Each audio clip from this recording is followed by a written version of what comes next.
With great power comes great responsibility. Compromise where you can. Where you can't, don't.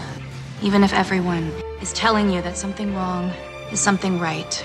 Even if the whole world is telling you to move. It is your duty to plant yourself like a tree, look them in the eye and say no. You move. Never step onto the battlefield of ideas unprepared. Before you enter the fray, you need a plan. And there's no better place to get one than right here on Tactics with host Caleb Colquitt. The Situation Room goes live now on News Radio 1440.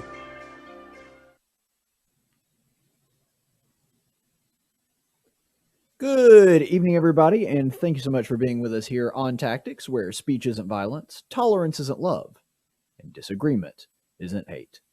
Thank you so much for being with us on the program. As always, we are very appreciative of any time that you are willing to give to us, that, you go through your busy day and you decide that it's time to watch a little bit of Tactics, and we certainly appreciate that. If you do want to help us out, if you like the show, then be sure to subscribe. If you haven't subscribed yet and you like the show, then what are you waiting for?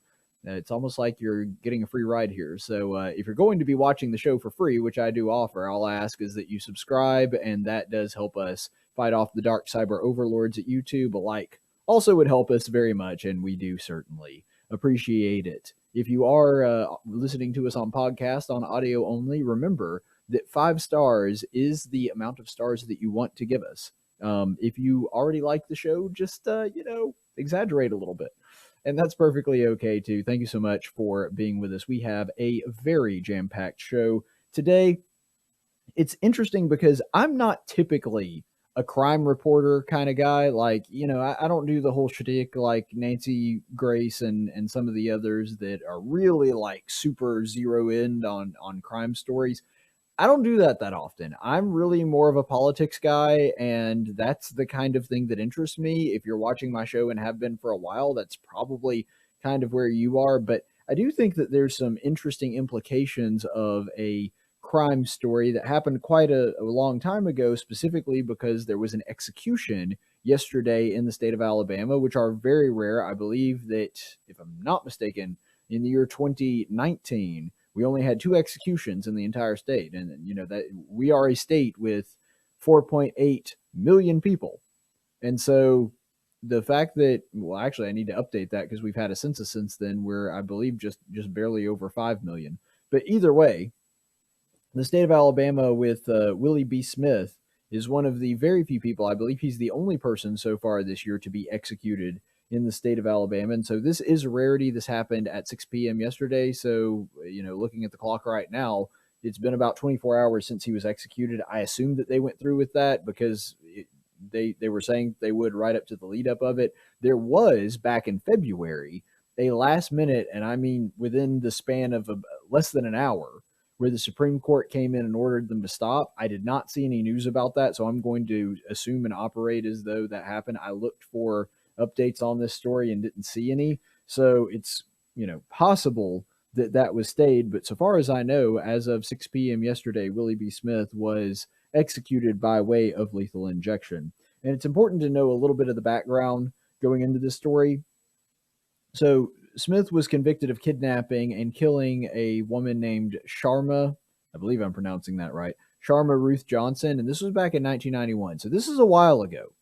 I mean, 1991, just to give you a little bit of scope and context, my little sister, who just got married about a month ago, she was born in 1991. I was 2 for half of the year in 1991 and 3 for the rest of that year. So we're talking about quite a ways back. We're talking about something that is a long time ago. Here I sit as a 32-year-old, and I was 3 when this happened. And so, just give you some scope and some context. This is something that took place quite a while ago. It's not like we convict somebody and then don't give time to adequately assess whether or not the evidence was there. I've actually spoke to the Chief Justice of the state of Alabama, Tom Parker, and he kind of gave me a layout of how complicated it is to get the death sentence and to actually execute someone in the state of Alabama. There is an extremely high, almost stupidly high, burden of proof. And I think that's a good thing, because if we're going to talk about the ultimate removal of a person's right because they have been proven that they cannot be trusted with it, and of course, the greatest and most fundamental right is the right to life, then we better be darn sure that the person we're executing actually does deserve it. And so I think that it's good that we have those fail-safes in place. But if you look at the details of this particular case, it's fairly unsettling.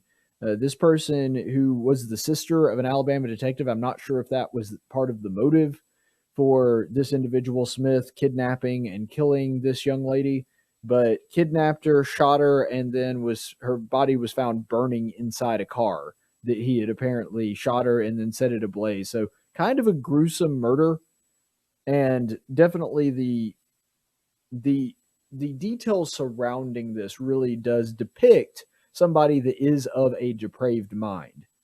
And that is truly sad coming from this, and that this happened in the state of Alabama. I really feel horrible for the family, because it's bad enough to lose a loved one regardless of how it is.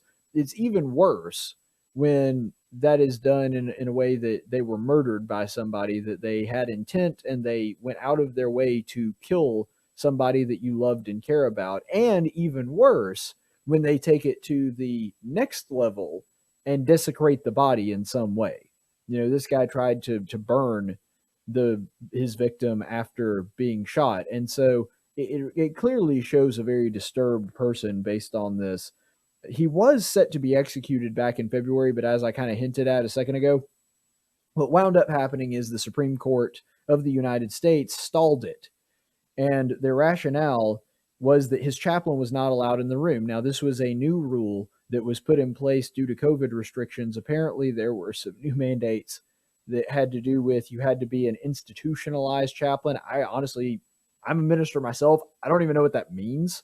And I'm somebody that has investigated being a chaplain for various hospitals, that kind of thing.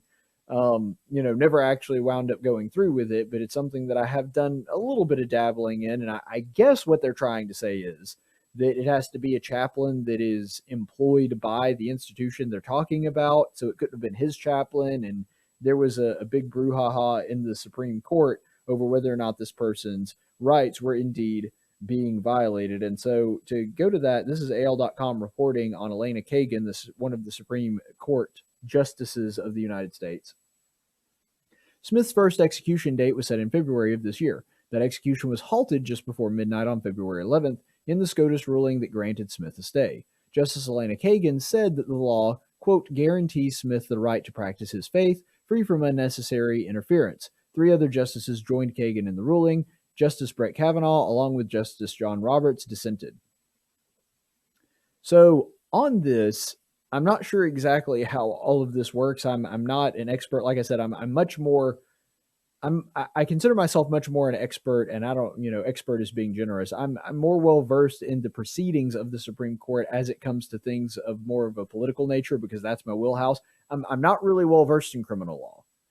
And so I'm just kind of an outsider looking in on this, but here's what I'll say just based on my initial reaction. This seems like something that I would say is bizarre, and I would be opposed to the Supreme Court stepping in, not because I disagree with their ruling, primarily because I disagree with the Supreme Court getting involved and interfering in what is otherwise a state jurisdiction issue. I don't really like that. I don't know if Justice John Roberts or Justice Brett Kavanaugh wrote any of that in their dissent, and I also don't see that there was anyone else. So it could be that the other justices chose merely to abstain from giving an opinion on this one at all. I'm not sure exactly if that is the case. I do know that this thing was done very last minute, so it's not as though the Supreme Court actually heard the case. It was that they granted an emergency, hang on here, basically, is the way that they handled it. And so with that, Justice Kagan making the argument that his freedom of religion was violated, considering he was not allowed to have his chaplain, the person that he wanted there with him, in the room during his execution. So here's what I'll say on this. I don't like the Supreme Court stepping in on this. I think that this is an overreach of the federal government, specifically the Supreme Court, stepping in and telling the state what they have to do. However, I will say that I think in the spirit of what they're talking about, I actually wind up agreeing with Justice Kagan. I do think that it actually is a good idea, and I do think that it's something that we ought to do as a society, that if somebody is going to be executed, that more or less we should allow the people that they want there to be there. And this is especially true when you're dealing with people that are family members and people of their religious affiliation, to be there with them if they have a preacher or maybe an elder at their church, maybe somebody at church that they're very close to. I can see why that person would want them able to be present there. And I do agree with the spirit of what Kagan is saying, in the sense that his chaplain should not have been barred from this. I think that that is correct. I disagree with the Supreme Court doing that, but I get the argument, is essentially what I'm saying. And I tend to, strictly on principled grounds, wind up siding with Kagan on that. And I don't know if it's actually a violation of practice of religion. I guess, and maybe this is because there's not really a counterpart of this for the church that I attend. There are some religions where I could see that being the case. I don't know if this guy was a Catholic. If he was, there is such a thing as last rites. And so there is a near-death thing that is a religious ceremony that takes place that is given to the person. And so maybe that was a factor. I don't know. I don't think that most Protestant churches or most non-denominational churches like myself would have had something akin to that. But either way, whether there's an actual ritual or not, that is something that I think ought to be allowed for people that are undergoing execution. So I think that Kagan is making the right argument. I just don't think that Kagan herself is the person that ought to be making it, since she is a federal judge, a Supreme Court justice, rather than somebody within the state of Alabama that actually has jurisdiction to do that on this particular matter. I will say this, though. There is a profound irony in Justice Kagan, who is one of the more liberal justices, especially considering how she has ruled on things in the past, using freedom of religion as her rationale for why this execution should be given some kind of pause here. That's pretty rich coming from Kagan, because she has sought to destroy or completely ignore the argument that freedom of religion, for example, in the Masterpiece Cake Shop case, should even be a consideration, just regardless of what that person believes, regardless of how they practice their faith. Doesn't matter. That person should be forced to do whatever liberal agenda item that we want for today. And freedom of religion, you're just using that as a shield for bigotry. That's the argument that these people make. They finally found a case where they actually believe freedom of religion is something that ought to be considered when considering whether or not someone's rights are violated. So congratulations to Elena Kagan for once in her life actually citing the First Amendment. I mean, that's, I don't know. It's just, I do find that pretty ironic. And on top of that, I do find it also ironic that for the first time, someone on the left finally found a COVID restriction that they don't like. It just seems like any kind of COVID restriction, regardless of what it is or how stupid it is or how little science that it has to back it up, doesn't matter. They like every COVID restriction, no matter how dumb it is. The completely arbitrary 6 foot thing, the mask thing that has never been proven to have efficacy on any level. There's no science to back that one up. Yet they like all of them except for this one, where they see somebody that they feel is being victimized, and thus they see, whoa, your COVID restriction against chaplains being in the room, that's got to go. And again, I actually wind up agreeing with Kagan on this, that his chaplain should be allowed. It's just funny to me that all of a sudden they're like, ooh, COVID restrictions bad, and religious freedom very, very good. Again, this just portrays the fact that these people are activists. They don't actually care about the rule of law. They just care about their agenda item being met. And part of the reason that there is the motive to stop this execution from coming is, by and large, liberals tend to be against the death penalty regardless. And on top of it, this particular person is, the tour de flavor of the month here, which is a black person that is being executed by the American justice system. And on top of that, there is some concern, and by the way, we're going to go through this, I think somewhat legitimate concern, that this person's mental faculties may not be up to snuff. They may not actually, in other words, this person may should have been spared the execution because he's not mentally competent here. We'll debate that back and forth, but my point is, because of that, and because they see this person as someone who is being victimized, despite the fact that he has victimized others, despite the fact that this person in their mind is being victimized, then they want to reach out and stop the execution. And they're using the COVID restrictions bad, religious liberty good argument. That is pretty funny, you have to admit. But there are questions, as I mentioned, about this person's mental capacity. So there's been some debate as to where exactly it is. Some person placed it as high as 74. Another person placed it as as high as 72, as low as 64. So this person has a fairly low IQ.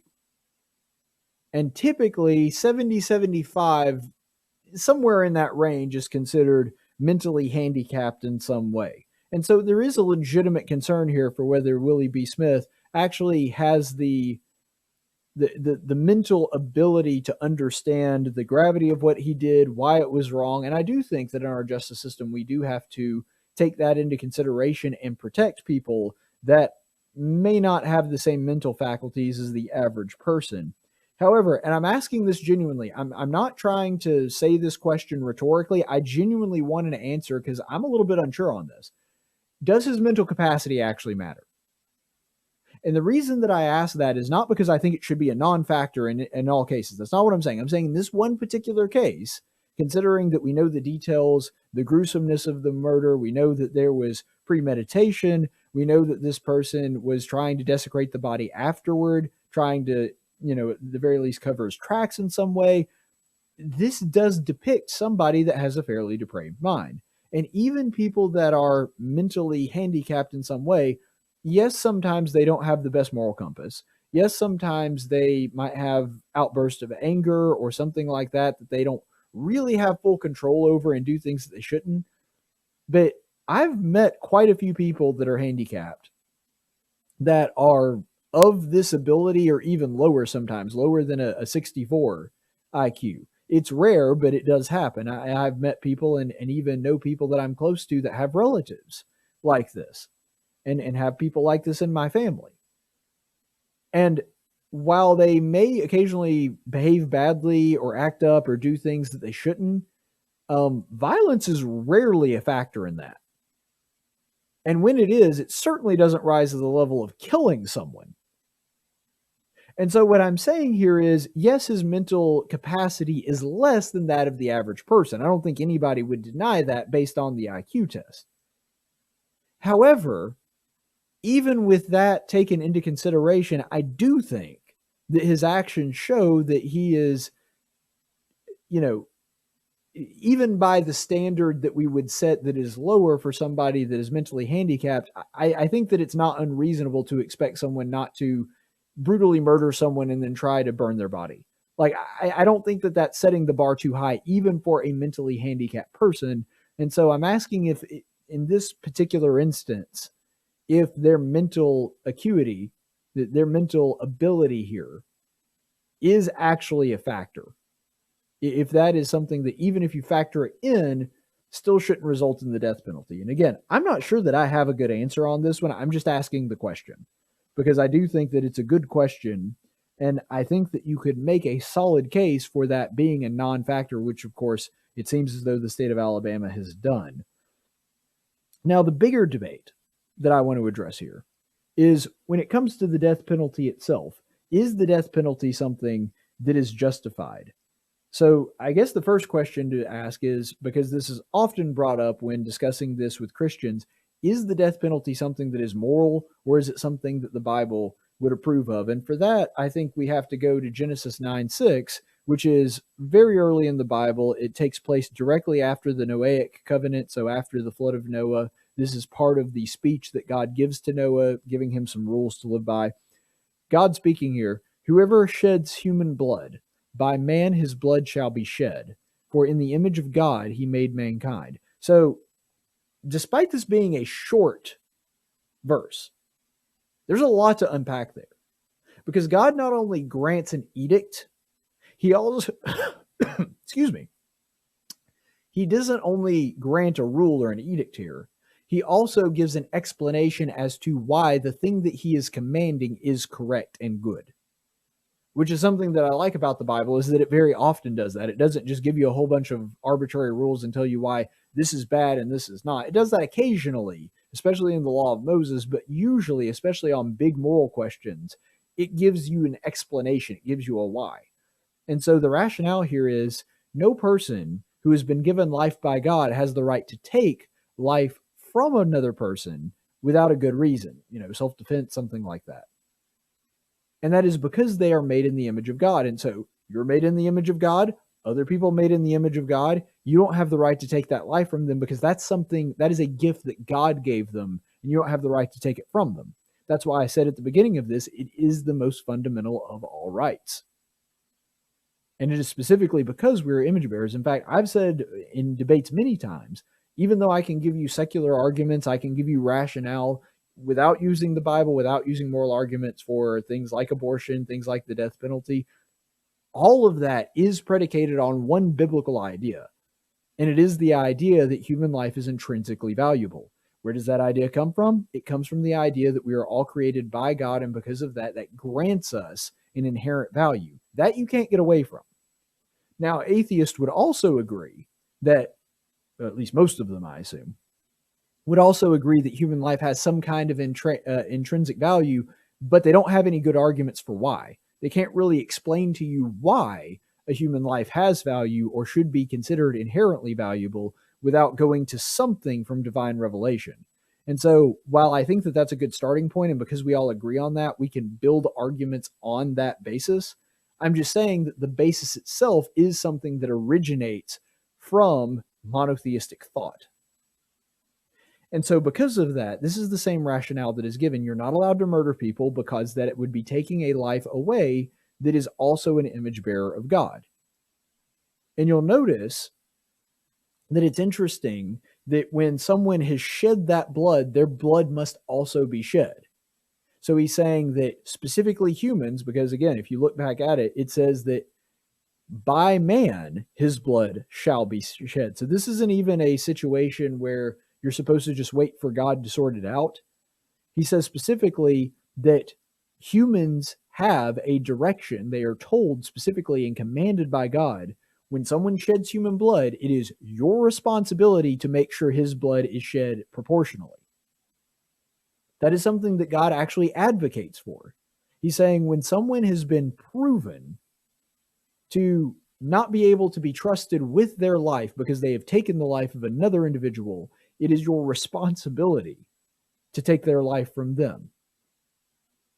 And so we can debate back and forth on the merits of the death penalty. We can debate back and forth on how long a space we should have within the judicial system between conviction and the execution to give the courts time to find new evidence, which has happened before. We can debate all of those things. But what is absolutely a non-starter is saying, well, the Bible and God would forbid the death penalty. Nope, that's not true. In fact, the Bible advocates for the exact opposite. Now, how we do it, that is another discussion in and of itself. And by the way, being somebody that is very libertarian-minded, I even understand the argument of, okay, well, in theory, the death penalty should be something that should be implemented. However, I do not trust the government because they don't have a great track record on this. I understand that argument. I'm sympathetic to it, and I can see where you're going with that. But you cannot make the argument that, well, the Bible very clearly would forbid that. No, I'm sorry. The Bible actually commands that there be some kind of reconciliation, or not reconciliation, that there should be some kind of proportional punishment that is given to somebody that sheds innocent blood. And so that is something that the Bible actually talks about. But you notice there that not only does God give a rationale, but that rationale is that we are all created in his image, and because of that, we are supposed to uphold certain standards, and when somebody has harmed another image bearer, justice must be served in response to that.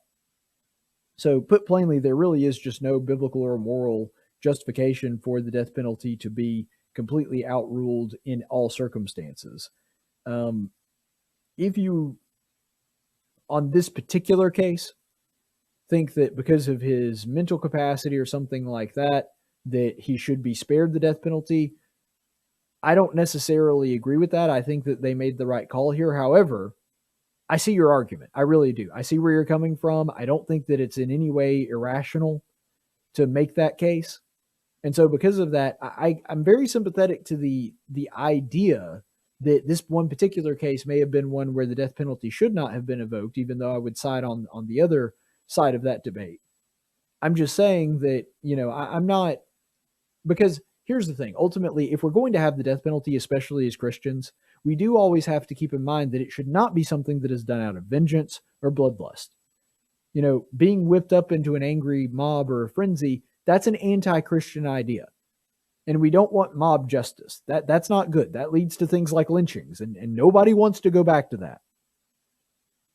And so because of that, the reason that I'm saying this is I'm not saying that we ought to make snap decisions or that this is something that should be done lightly. Christians, if they are going to support the death penalty, as I do, should do so sober-mindedly and very seriously. This is not something that we should just say, well, the Bible gives permission for it, therefore we ought to do it, and if you think differently, you're an idiot. No, there's legitimate concerns here, is what I'm saying.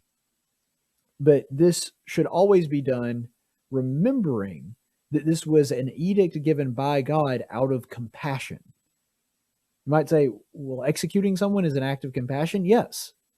Because you have to remember that when it comes to justice punishment, at least from the human perspective, it's different from God's perspective because he deals on a more spiritual level than we do.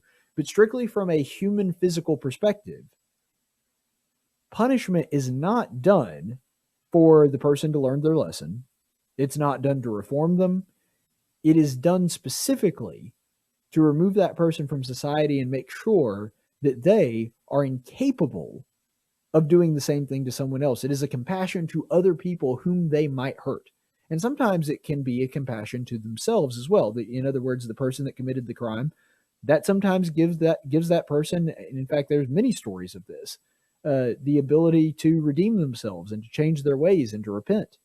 That happens. And that's one of the reasons that I do think that there should be at least some period of time that is significant between conviction and execution.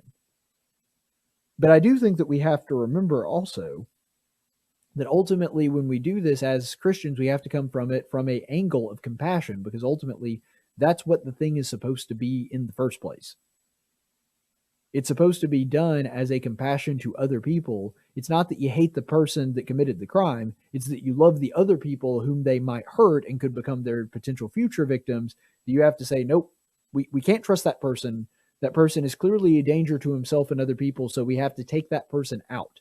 Whether that's the death penalty or imprisonment for life, whatever it is, we understand that the punishment in the justice system is supposed to be done in a way not out of vengeance or out of, wanting to see that person die, but ultimately because you're wanting to do the most good for the people in society around it. So what we're going to do now is we are going to take a quick break, and then we are going to go to our interview with Bryan Dawson. He is the CEO of 1819 News, and that is a new news site that has been launched in the state of Alabama. So very excited to get to talk to him about that. Also, we got a couple interesting segments coming up. We have a Breaking the Internet about gas prices and the Daily Dose of Stupid, which is going to be about DC Comics and their new woke Superman. So we're going to be discussing all of that. Let's go ahead and go to that interview with Bryan Dawson right after this break. Speech isn't violence. Tolerance isn't love. Disagreement isn't hate. You're listening to Tactics with Caleb Colquitt. If you want to hear more, subscribe to him on YouTube, like him on Facebook, or follow him on Twitter at Tactics Radio. And now for a reading from the Social Justice Warrior Bible with Pastor Gregory Post. Welcome in. I'm Gregory Post, head pastor at the Eternal Living Word Trans-Denominational Church and Coffee House in Novato, California. And now it's time for a reading from the SJW Bible, the only Bible printed on 100% organic biodegradable paper. Today's reading comes from the Gospel of Matthew, chapter 19, verses 3 through 10. And it says, Some Pharisees came to Jesus, testing him and asking, "Is it lawful for a man to divorce his wife for any reason at all?" And he answered and said, "Have you not read on your Bible apps that he who created him from the beginning made them male and female, and trans and pansexual and non-binary and Jupiter gender, or one of the 150 other options? And said, for this reason, a man/woman/other shall leave his father and mother, or father and father, or mother and mother, or two mothers, father, and their special friend Sequoia, and be joined to his wife, or wives, or husband, or life partners, and the two shall become one flesh. So they are no longer 2 or 3 or 14, but one flesh. What therefore God has joined together, let no man separate." I mean, unless, of course, it's like super difficult, or there's money problems, or bedroom problems, or you meet somebody that you like better, or that initial spark goes away and you just fall out of love, or you're just unhappy for any reason, then divorce is totally understandable. They said to him, "Why then did Moses command to give her a certificate of divorce and send her away?" He said to them, "Because Moses wasn't woke enough. He was some rich, spoiled prince who was probably white and a tool of the patriarchy. So why do you care what he thinks? And I say to you, whoever divorces his wife and marries another woman, it's totally cool with God as long as you're happy. That is all God wants, after all." The disciples said to him, "That sounds super convenient. Thanks, Jesus." Wow. So inspirational. This has been a reading from the SJW Bible. And remember, the only truth that matters is your truth. Speech isn't violence. Tolerance isn't love. Disagreement isn't hate. You're listening to Tactics with Caleb Colquitt. If you want to hear more, subscribe to him on YouTube, like him on Facebook, or follow him on Twitter at Tactics Radio. And welcome back, everybody. Thank you so much for being with us here on Tactics, where speech isn't violence, tolerance isn't love, and disagreement isn't hate. Thank you so much for being with us on the program. As always, remember to like and subscribe, because that helps us fight off the dark cyber overlords at YouTube. And we're going to go ahead and go to a guest. I was actually talking to him just a second ago. I'm very surprised we've never had this particular individual on my show. His name's Bryan Dawson, and he just recently launched a brand new news site, 1819 News, a news specifically for the state of Alabama. Welcome on to the program, Bryan. Thanks for having me, Caleb. Well, I'm really excited to get to talk to you, because you and I have been friends for a long time, but I was really just kind of stunned. We were talking off the air just a few minutes ago. It's like, I can't believe I've never had you on my show. And so welcome on to your maiden voyage. Well, thank you. It's exciting. Well, I wanted to talk, and we'll just dive right into this. 1819 News is a brand new site. It launched, 2-3 days ago, something like that? Yeah, we launched it on Monday. It actually went live at about like 1:15 p.m. Well, on Monday. Tell us a little bit about that. What was the idea behind 1819 News? Why is it that you felt that this was something that the state of Alabama needed when we already have several news sources? So just kind of give me the inspiration for putting this organization together. Sure. And trying to figure out how far back to go into the whole origin story of it. I think the simplest way of describing it is that any business that starts, the impetus behind a business starting is that there's an underserved clientele. There's a problem that needs solving, and so we believe that the people of Alabama are underserved by their news and media outlets, and so I think that comes in a couple of different forms. I think the first and most noticeable way that I think that people, that I talk to have picked up on is the AL.com shaming of your values. And so it's just this and it's the media agent, or the media outlet of record in the state, the Alabama Media Group that now owns the Birmingham News, the Mobile Press Register, the big paper in Huntsville. They now own all of that, and it's well, I'll get into that in a second, but you can see just a steady stream of content coming out from them that is, good dirty rednecks clinging, you bitter clingers clinging to your guns and your Bibles. How dare you vote for Trump? You should be ashamed of yourselves. And as you really dig into the Alabama Media Group and their funding, they're funded by ProPublica, and ProPublica is a George Soros funded organization. And so why on earth would there be an outlet that's just posted up in a deep red state that just slams everyone in that state for what they believe? And if you think about it, it's like, well, yeah, someone's funding that thing to be basically like a steady drop to cause, like a water dropping of erosion on our values, that they just day in, day out tell us how stupid we are and how we should be ashamed of what we believe in. I think they just came out with an article yesterday or the day before that we're the fourth unhappiest state or the fourth saddest state or something like that. And their metrics for what they were measuring for why we were the fourth saddest state were ridiculous. But either way, I mean, that just captures exactly what the problem is like these people hate Alabama, they hate Alabamians, and that's our news, the news outlet of record in the state. And so that is one problem. The other problem is the media outlets that are supposed to be not that are they're not doing they're not asking tough questions. And so I would say, instead of digging in and asking tough questions, and I always say this, historically the press has always promoted healthy skepticism of government.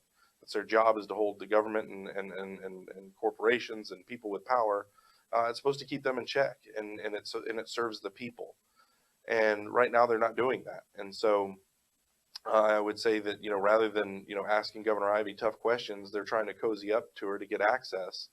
And there's probably a whole lot of other things that are going on too, but not to jump into that. The simplest way of saying it is the people of Alabama are being underserved because the media outlets aren't promoting healthy skepticism of the government. They follow whatever shiny red object the government's communications people put out a press release talking about how great the governor is, or well, it's not just the governor, just whoever, and they just follow it and say, oh yeah, the governor is great, or this is that, and there's no digging in and asking questions again, and because of that, the people of Alabama are not being served well. And so you can look at the last legislative session and things like that, and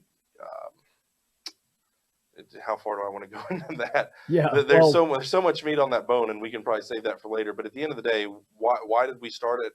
There's two problems.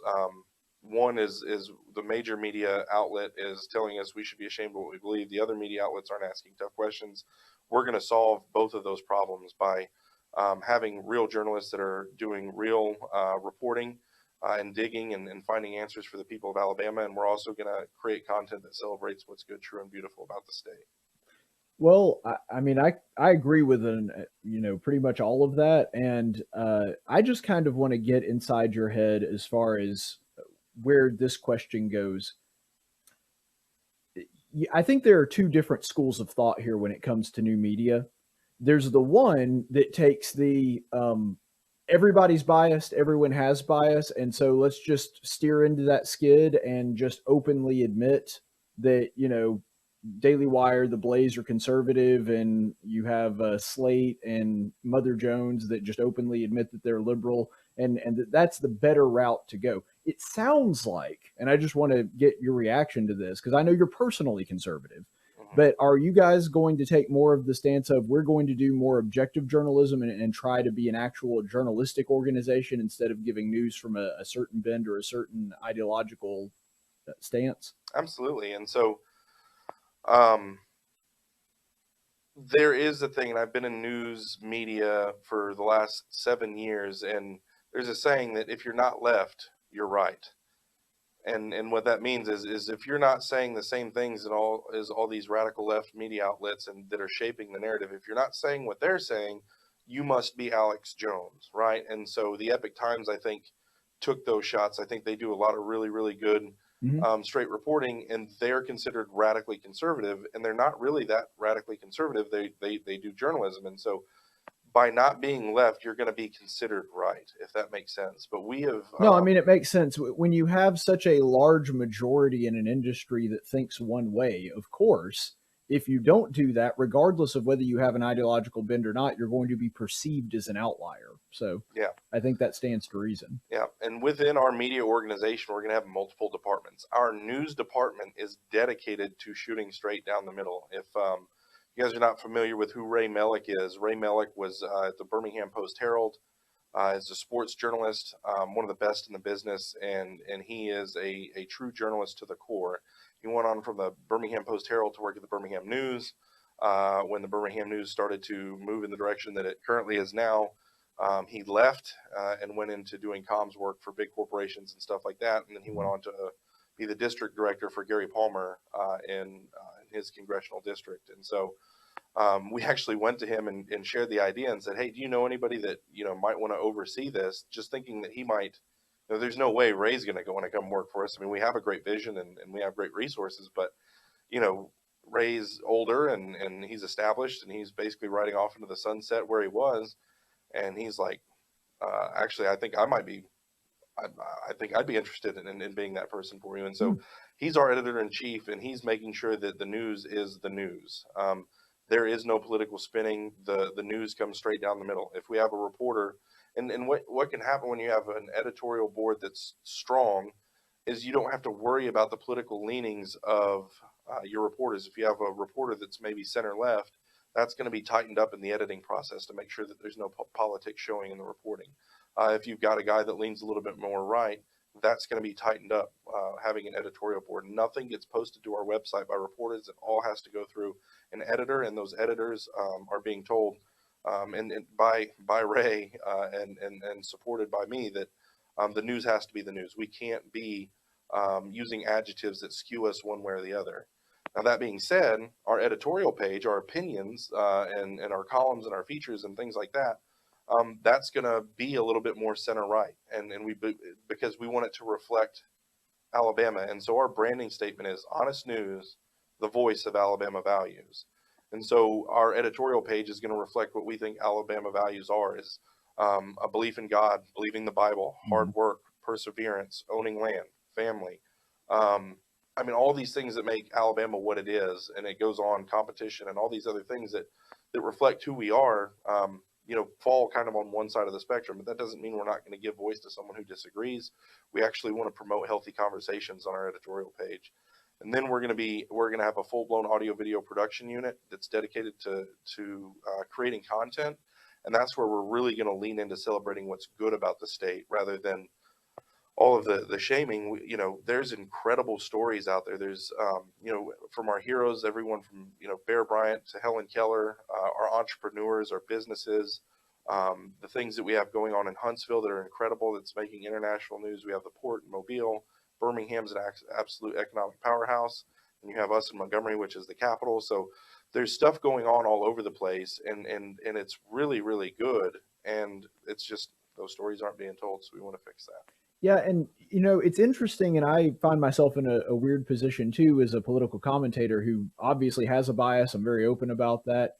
I appreciate the fact that you guys want to be the guys that aren't that actually do want to just tell the news, tell it straight, just deliver the facts. Of course, I like to think most of my stuff is based on facts as well. But the point is, I actually do have an opinion. I want to espouse that. And the fact that you are going to offer sort of both of that, you're going to have the hard journalism and draw a very distinct line between that and the opinion stuff, because, I read a lot of media, specifically out of the state of Alabama, all the time. And to their credit, occasionally they will, post something that's just openly, overtly political and say that this is an opinion column. But they've blurred the line between journalism and opinion to where you really, like, whether the label's on it or not, that you're getting something directly from the left with a lot of our media. And then the other one kind of has the same problem that you were just talking about. If the goal of an interview is to get to a second interview, then that interview is not going to be any good. And I would hate the fact that I have a hard time getting Kay Ivey on the show, but I think part of that is because she knows it would be a tough interview. And so, I appreciate the sort of direction that you're taking from that. But if you're going to be doing the audio and video, I guess that's what I really want to latch on to, just because it's something that interests me as well. Are you guys going to be doing content kind of like this, like a talk show with interviews and that kind of thing? Are you guys going to be leaning more towards like creative media, short films, that sort of thing? Yeah, so I would say, eventually both. And so eventually we'll have an app and we'll be doing kind of the style of show that you're talking about, or maybe something like you would see on Blaze TV with Steve Dace. And so they're in an audio production studio that has a fancy background. And so it looks like a radio show on TV, right? And so we'll Right. eventually get into those things. But the crux of our audio video production is going to be telling stories. And so Caleb, my background working for Lee Habib and Right. Our American Stories. It's the fastest growing radio show in the country, and it's a storytelling radio show. And they celebrate the things that are beautiful about our country. Our country's under attack. Our country's history and reputation. We've allowed the left to tell our story, and so there's a great line. Let's see if I don't butcher it. That he wrote in the Federalist back in 2018. It says, if we continue to let the left tell the story of America to Americans, that's not just gross negligence, it's cultural suicide. And so what's meant by that is if we continue to let the left tell our story, we can't be surprised when it's not when it's not true and it's not the right story. Well, And go ahead. no, I was going to say, we have to keep in mind, even though I love this medium, I love talk radio. I think I have a fantastic audience. And I mean, you know a lot of the people in my audience as well. Great people, but we have to be realistic about the fact that the people that are involved enough to take time to listen to an overtly political podcast or radio show or TV show like we're doing now, that's like maybe 5% of the state, and that's being generous. Yeah. And so if we actually do want to make a difference, we have to be able to, venture into a venue that appeals to a broader audience, I guess is the best way to say it. Absolutely. And that's it. And the left has Hollywood and NPR. And so, they have and they're not preaching to the choir. I think they have Rachel Maddow as like their only, political, so we had Rush Limbaugh, Sean Hannity, Michael Savage. I mean, you just go on down the line. Sure. And all we do with that medium, I always joke and say it's angry conservatives talking to other angry conservatives about how angry and conservative they are. And that's what There's we some do. truth to that. Yeah, and that's what we do with this medium. And it's literally all we do is we don't preach to the choir, we yell at them. We yell at the choir. And so why is it that we don't spend more time just trying to create content that celebrates what's good rather than us constantly talking about what's bad about the left? Why don't we tell them what's good about not what's good about the right? Why don't we tell them what's good about their country? Why don't we tell them what's good about their state?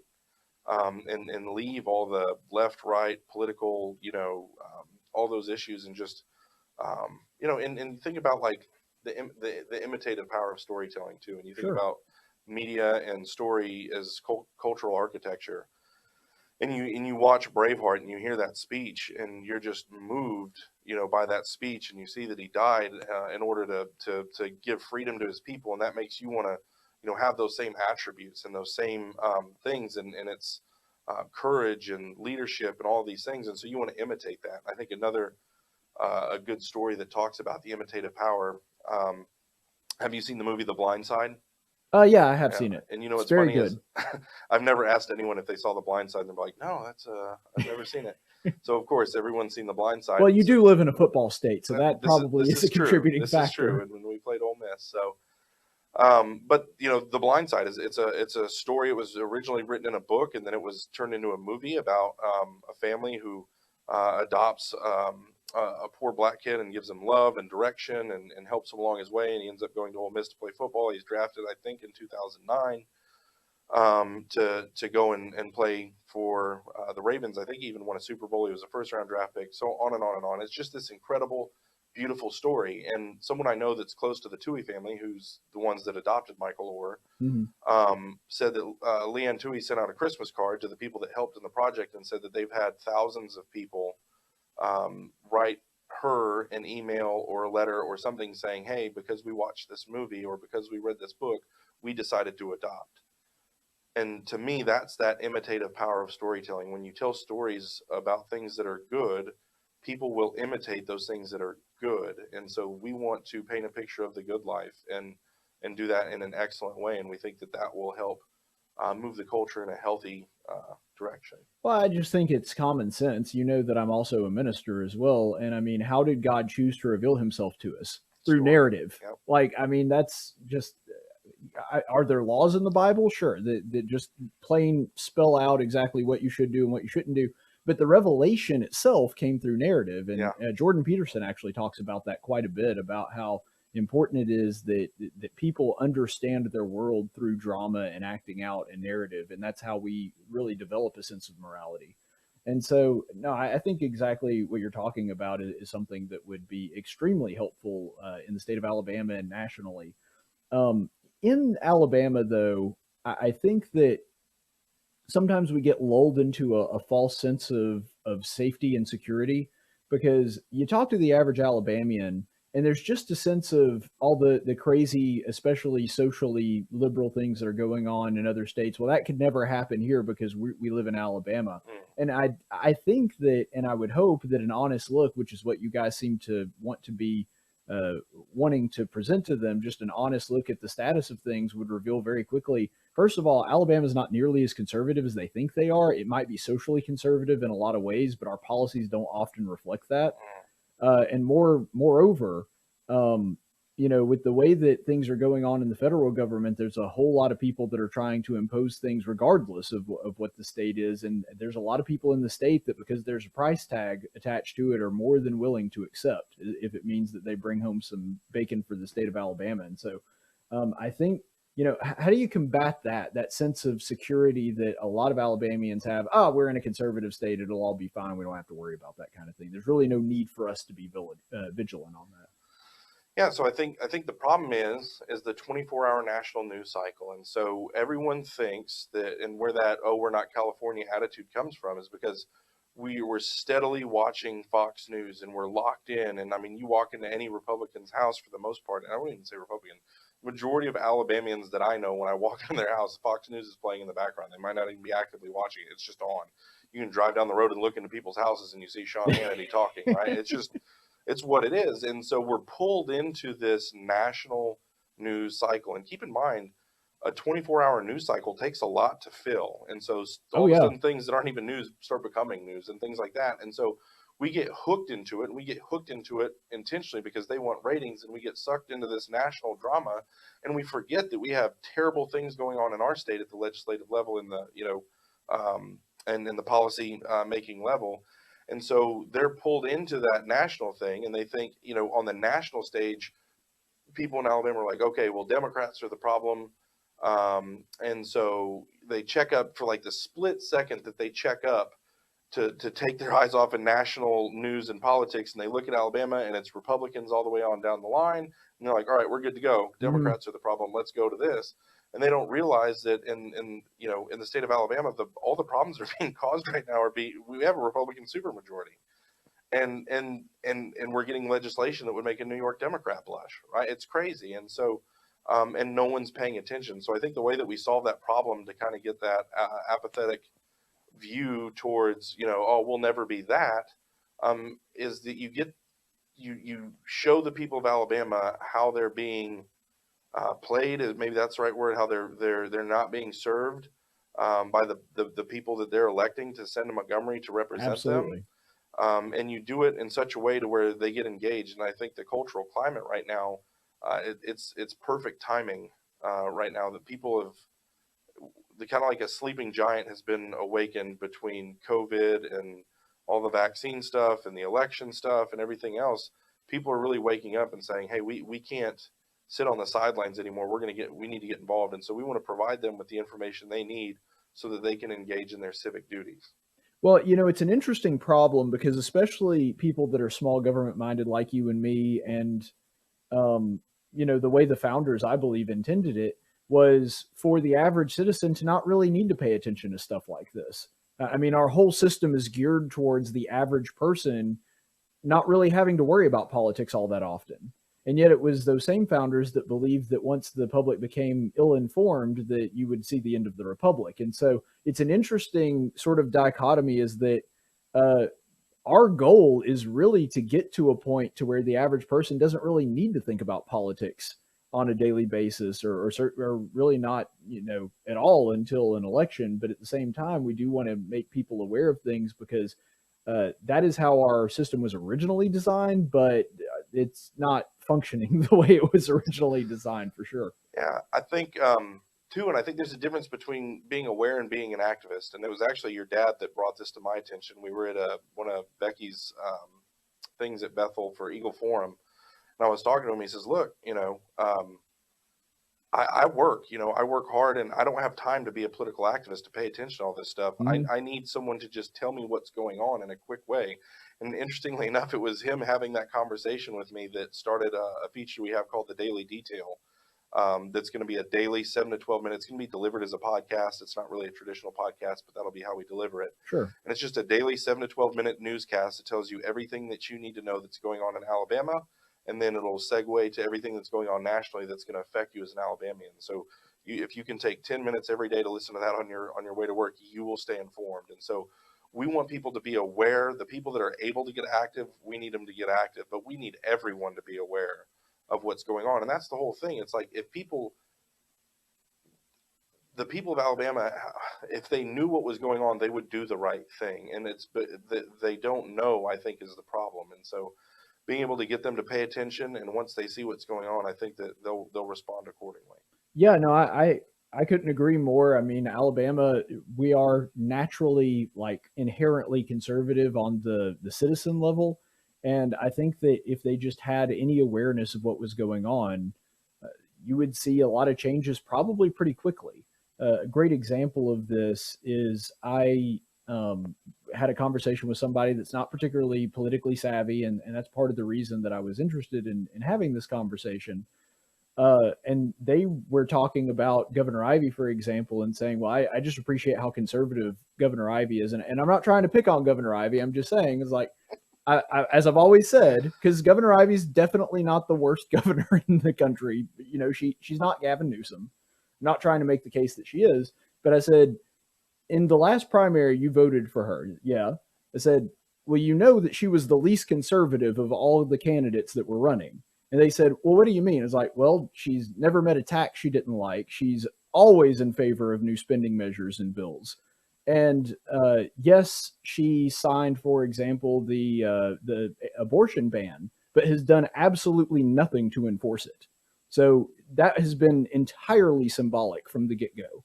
And, talked about the new gas tax, the way that she handled the thing in Mobile with the bridge, talked about the Amazon tax, the retail tax. I mean, but just these people have no idea, absolutely none that ever happens. All they know is that she says some nasty things about Joe Biden every once in a while, and then they don't see her again for 2 months, and they think, oh, she must be pretty conservative. Yeah. And I'm just using her as an example, because there's a lot of state legislators that are in exactly the same boat. Yeah. And I think too, the standard is different for her because she's the governor of Alabama, right? Mm-hmm. She's not the governor of Vermont. She's not the governor of Delaware, or the governor of Delaware. She's not, or even some other kind of milquetoast squishy state. Like, we are the most conservative state culturally in the nation. Like, I definitely put us up against Texas. We are the most conservative. And so you see Kristi Noem, you see, and again, people have their differences about her, but if you really just boil it down and look at what she's done, it's really incredible. You see Ron DeSantis, and what he's doing, and you're like, wow, that's what leadership looks like. Look at what they're doing. And that dude's in a swing state. Yeah, he's doing that in Florida. And so one of the things that's crazy is, one of the things I have learned working in the media space is that, in the politics space is, and it doesn't apply here, and it's so weird, is that politics is downstream from culture, right? It's the whole Breitbart thing. Politics is downstream from culture. Nothing happens in politics or public policy until it first takes place in the culture. No matter what people think about it, Obergefell doesn't happen without will and grace, right? It doesn't. And so they use media to all of a sudden take something that's taboo and then make it normal, and then all of a sudden it finds its way into legislation and the entire culture is changed. And that's how it usually goes. Well, here in Alabama, it's not. We have an incredible culture. And our legislation stinks, and it does not reflect it. And it's so bizarre. It's absolutely bizarre. And what that means is we just have a disengaged populace, and that's the way they want it. They want to lull us and rock us to sleep about state level issues and say, look at California, Look at Gavin Newsom. Look at that crazy lady in Michigan. Look at this. Look at that. Look everywhere but Montgomery. Well, and I think that really is, they want it to be the standard. Yeah. I mean, that's what they're pushing for, because as long as their standard is, well, at least we're not those guys. And unfortunately, there's a lot of Alabama citizens that are perfectly content with that. Yeah. Well, we're not California, or, even a less blue state. We're not, like you were talking about some of the New England states, your Delawares, your Maines, that kind of thing.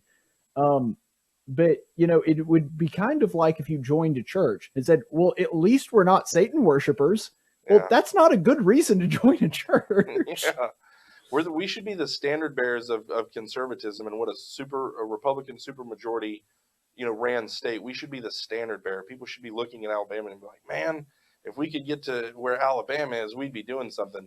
Instead, we're dragging behind. And another thing I think too, and well, I don't even know if I want to get all the way into that, but the folks at the Alabama Policy Institute put together a study, and I wish I could cite it off the top of my head or whatever. And, Sure. and if I need to, I can go find it. But it was basically based off of the natural resources that this state has. Mm-hmm. Where should we be competing at in these different areas? And so with the timber industry that we have, with the Port Mobile, with the aeronautical stuff going on in Huntsville, Birmingham's an absolute economic powerhouse. We have all this stuff. They said that if government would just get out of the way, and there wasn't all these restrictive regulations and monopolies and all this stuff that goes on in Alabama, and corruption and everything else, if that was moved out of the way, we would be competing at like 25th or 26th in every category. Instead, we're battling for 49th and 50th, and that's because of, I would argue, the style of government that we have. So. Yeah. Well, you compare us to other states that are just killing it in economically, and in some pockets of Alabama, economically we're doing very well. Huntsville is a great example of that. But if you look at it overall, you look at what the difference is between us and, for example, Texas and Florida. What is one big thing that we have that they don't? Income tax. How does our state continue to have an income tax? And a grocery tax. I was going to say, or we need to get rid of some sales tax, because what we're doing now is just taxing the same income twice. And again, not to keep plugging them, but Justin Bogey at the Policy Institute just came out with a huge report on basically the budget and the money and the flow of government. Alabama has never had a larger budget surplus than they did last year. They have more money than they've ever had in the history of the state. And they didn't have a sales tax holiday. They didn't eliminate the grocery tax. They didn't, lower or reduce or get rid of the state income tax. They didn't do anything with it. And then instead they want more gas tax, more, right? So it's crazy.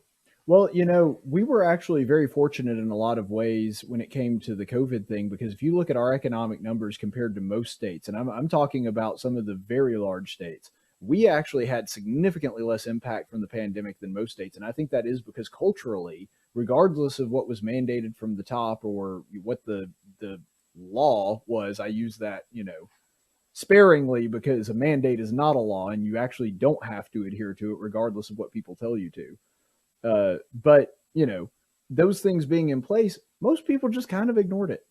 And that's kind of reflective of the thing that we're just talking about right there. It makes no sense that our laws do not reflect the will of our people. The people of Alabama and the way that their legislatures and their elected officials think is just very much out of step with one another. And it's just strange that we have that problem. But what do you think as far as with 1819 News? What do you think that shift in media will do for that when it comes to just getting, I'm talking more on the news level, not necessarily the opinion, which is what I do. What do you think that does? Do you think that will actually make an alteration in voting practices, or do you think it's going to be more of the same? I think, again, and so in our mission statement that we've come out with, we're trying to ignite a civic and cultural revival in the state of Alabama. And you can't do that if you don't have the truth. And so the news, that we have the superior product, we have the truth. Our news is going to be honest. We're going to tell people what's going on. And then obviously with our opinion stuff and the other content that we're going to be creating, it's going to be encouraging people to get involved and to teach them how things work at the at the state level as far as politics, who their senator is, who their congressman is, how to get in touch with them, all of those type of things. But it just at the pure news level, I think giving the people of Alabama the information that they need, and Ray, and I'm probably going to butcher his saying, but it's, his philosophy is shine the light and then let people figure out where they want to go. And so That's what journalism's supposed to be. Yes. Like, you just hear the facts, you make your own decisions. Yeah. And I really do. If people understood how the decisions that were being made in Montgomery affected their pocketbook, affected their families, and they really just saw it in one big clear picture, oh my gosh, and one of the ways I equated it is they're sitting there kind of, I wouldn't say, I don't know, happy or, not knowing what's going on. And so they're just kind of in this lulled state. And like, imagine if you had a house and a piece of property and you were downriver from someone that had a house and property upriver, and they were basically cutting off the water, and you didn't, doing something that was affecting your land, but you didn't know about it. And then all of a sudden someone came and told you and said, hey, Bubba up the way is doing such and such to your water and you're downstream from him. You didn't know anything about it, and you couldn't have cared less 20 minutes ago. But now all of a sudden that that this is happening, you're fired up and you're mad because you see what someone is doing something that affects you adversely, and you didn't know about it, and then you were made aware. And so we want to make the people of Alabama aware of the things that are going on in the state. Well, it's an interesting combination that you've been talking about, and it's one that I try to walk myself, even though I'm not a hard news guy. It seems it's so interesting to me that you take the stance of there are some real problems here. There are real issues that really do affect families and people in the state of Alabama that they need to know about, that they need to be aware of, and if they did, they would make some changes. However, we still come at it from the perspective of Alabama's a great place to live. We don't think that the people here are broken or that the state is like wildly out of step with where it should be. And so it's an interesting dichotomy that, I kind of find myself a little bit torn because I hold both of those beliefs as well. I think Alabama is the best state in the country. I wouldn't want to live anywhere else.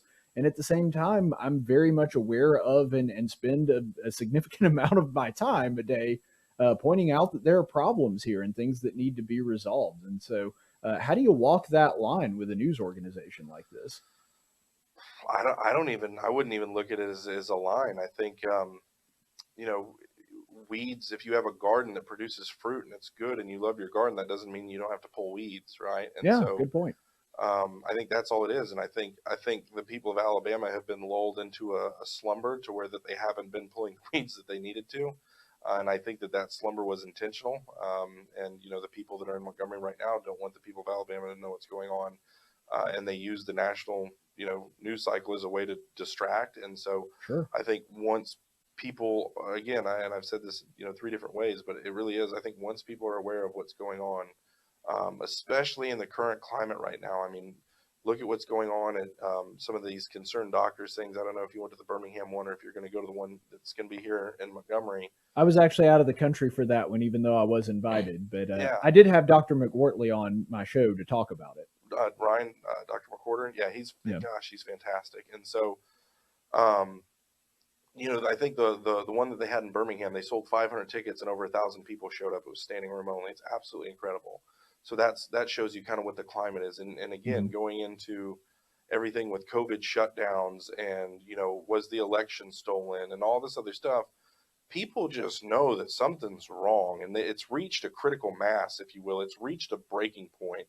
And that mixed with the timing of us coming in here and being able to shine a light on the corruption, I think people are just dying to get involved and to be able to fix what's going on because they do love their state and they do know that it's the best place to live in the country. Well, and I think this is sort of the analogy that I gave. I like your analogy of the garden with the weeds. Just because this is the analogy I've used more often. Just because you're in love with someone, like if you're in a relationship, doesn't mean that there aren't flaws that need to be corrected. Like that, there's not a perfect human being. And so you're going to have those flaws. I think that, it's the same kind of thing. We can acknowledge that there is good there and also acknowledge that there are real problems that need to be corrected. And it's interesting too, that it's the very same people that you were talking about kind of at the beginning of this that have the very pessimistic view of Alabama, not just of our politics, but of our people and culturally. It's those same people that, take the stance that, at least from a political perspective, they'll come after a politician here and there, but by and large, you notice that they don't complain much about the policies that actually wind up getting passed. And that's because a lot of the stuff they want actually winds up getting passed. Yeah. Big unchecked government is bad on both sides. And so whether you're in Chicago and it's a whole bunch of, or Baltimore and you have a whole bunch of Democrats that are unchecked, it's corruption, because it's human nature is what we're up against. And the powers of darkness, or, that's sin. Like, that's what we're ultimately up against. And so, that doesn't mean that everyone, every legislature and senator in the state is a bad person. But what it does mean is when you have unchecked power, that's not good. It doesn't matter if they're Republicans or they're Democrats. And so absolutely not. We don't have a Democrat Party holding the Republican Party accountable in the state of Alabama. We don't have a media holding, we do now, but we didn't and haven't had a media outlet to hold them accountable. So they've been completely unchecked, doing whatever they want, putting out press releases saying they're doing stuff over here, and it just. Yeah. Anyway, I could go on and on for hours. So. Well, we could, but I do think we need to start bringing this blimp down. But I think what you're talking about is really at the core of the problem. Is we have to realize at a certain point that we are fighting not just a rival political ideology. We're fighting a completely different worldview. I mean, people that view the world differently, because what you just talked about is the idea that even good people that you like, people that you may have even voted for and wanted to be in office, they can't be trusted with unlimited power, no matter how much you like them. Yeah. And there's, another group of people over on the left that seem to think that it was bizarre to me, for example, that they thought that, I'll just use this as one example, that Trump was literally Adolf Hitler and hated, everybody that wasn't a white heterosexual male. And yet they were very upset when he didn't take more power and do more things when it came to COVID. It was bizarre, but I think it's because they really do see, and I think, frankly, they see it correctly, that any increase in centralized government power is a win for them, because they can use it as a weapon next time when their guy's in office. And so it really is a different view of like, no, it's not that I want my guy to be empowered to do anything bad to you. I just don't want anybody to have that level of power. Exactly. And having that kind of power is exactly how corruption goes, which unfortunately the state of Alabama is no stranger to. Anyway, we'll have plenty of time to cover that in the future. So. Well, I'm looking forward to it, and that is 1819 News. How can people get access to it? Yeah, no, and please do, and help us get the word out, because at the end of the day, there is a lot of powerful people that don't want to see this thing succeed. Fortunately, by the grace of God, we are well staffed, well backed. We have great resources, but it's still going to be an uphill battle. Social media is no friend to truth, right? And so we need, just like how you opened your thing, like, hey, social media overlords, right? So, by the way, I heard you already got shadow banned. You've been online for like 10 seconds and you got shadow banned. As much as I would like to say Zuckerberg is, sitting in his castle thinking like, there's a media outlet in Alabama and I'm going to shut it down. I think it's more of an internal thing as far as it being a new website. And so there was like a thing that popped up and said, this isn't a trusted website yet, because it literally just launched, right? And so I don't know what the process is, but whatever. But yeah, no, I mean, literally, so on my page, I can post on my personal Facebook page, I can post a picture of a cat and I'll get 100 likes within 24 hours. Mm-hmm. And so I posted my first column with a picture of me in a suit announcing to all my friends on Facebook that I'm starting this media outlet or whatever. And it ended up with like 8 likes. And I'm like, And so I took another picture, that exact same picture that was on the column, put it on there, and wrote with no links, with no anything, and just said, hey, I'm starting, basically very similar text, and then pressed it and ended up with over 100 likes. Right? No, I experience the same thing all the time. Facebook, YouTube's the worst about it, but Facebook, I did a segment a couple of years ago. It was during my Christmas special. I was like, I did it live on air. I was like, let's see how long it takes me to find one of my videos. I was like, I typed in tactics, Caleb Colquitt, News Radio 1440, and I was result number 89. Nice. So Yeah, no, it's the shadow crazy. banning is real. Yes. Yeah, no, it is. But to get back to how to find us, so you, the best way is to go to 1819news.com and sign up for our daily newsletter. And so there's going to be a bunch of things when it comes up, like what's your address, what's your phone number. If you want to give us that, great. And if you put your address in there, we'll send you the quarterly magazine that we send out every 3 months. But the only required fields when you sign up are name, email address, and then there's a little drop-down menu that says pick the market that you're closest to. And so that way we're not showing you, a car dealership in Huntsville when you're in Mobile, right? And so it just helps us figure out how, what to show who, and if there's, more pertinent content to your market as we get more advanced, those type of things. So, sure, help out the advertisers. Yeah, and so it's your name, it's your email address, then what market you're closest to is the only information we need. So to us, that's the most primary way for us to make sure that we're going to be able to communicate with you as the social media overlords crack down on things. But also Facebook, Twitter, and Instagram. Go there, follow it, like it, share it, comment, all that stuff, and get the word out. Tell everybody, there's a new sheriff in town. And are you guys also on Parler and Rumble? Not yet. And so it'll be Parler, it'll be Rumble, it'll be Gab. Is that right, Gab? Yeah, Gab's one of them. And I think they're sort of Donald like the more conservative Facebook. So yeah. And so we're we're in the process of figuring out best strategies for all that stuff. So we're on the three primary and moving forward from there. And so, so for right now, Facebook, Twitter, and Instagram, like us, follow us, share us, comment, and help us out there. And then go to 1819news.com and sign up for the newsletter. All right, sounds good. And I'll definitely be consuming some of your content. You'll probably have a few links that wind up in my sources underneath my videos as well. So definitely a resource I intend to use. And real quick before we go, I want to say I know some of the people down at API. Really good people. Some people that you've seen on the show. Matt Clark is one of them. He's been here several times. I know Matt Murphy, who I used to work with because he was our Birmingham affiliate in Cumulus. And so, you guys seem to have a really good team. I'm looking forward to seeing what you do with it, and best of luck. Thank you. All right. And that is Bryan Dawson. He is the CEO of 1819 News. Thank you so much for being with us, and we will be back in just a second on Tactics. Speech isn't violence. Tolerance isn't love. Disagreement isn't hate. You're listening to Tactics with Caleb Colquitt. If you want to hear more, subscribe to him on YouTube, like him on Facebook, or follow him on Twitter at Tactics Radio. Hey, where you going? Champ? Slugger? Hey, cowboy. Where you going? Where you going? I'm going out!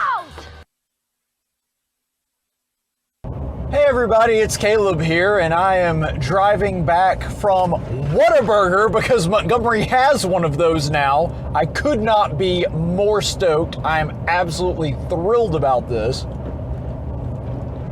So good. And, you're welcome, Montgomery. I put a lot of work and effort into it. I'm the one that really brought Whataburger to Montgomery.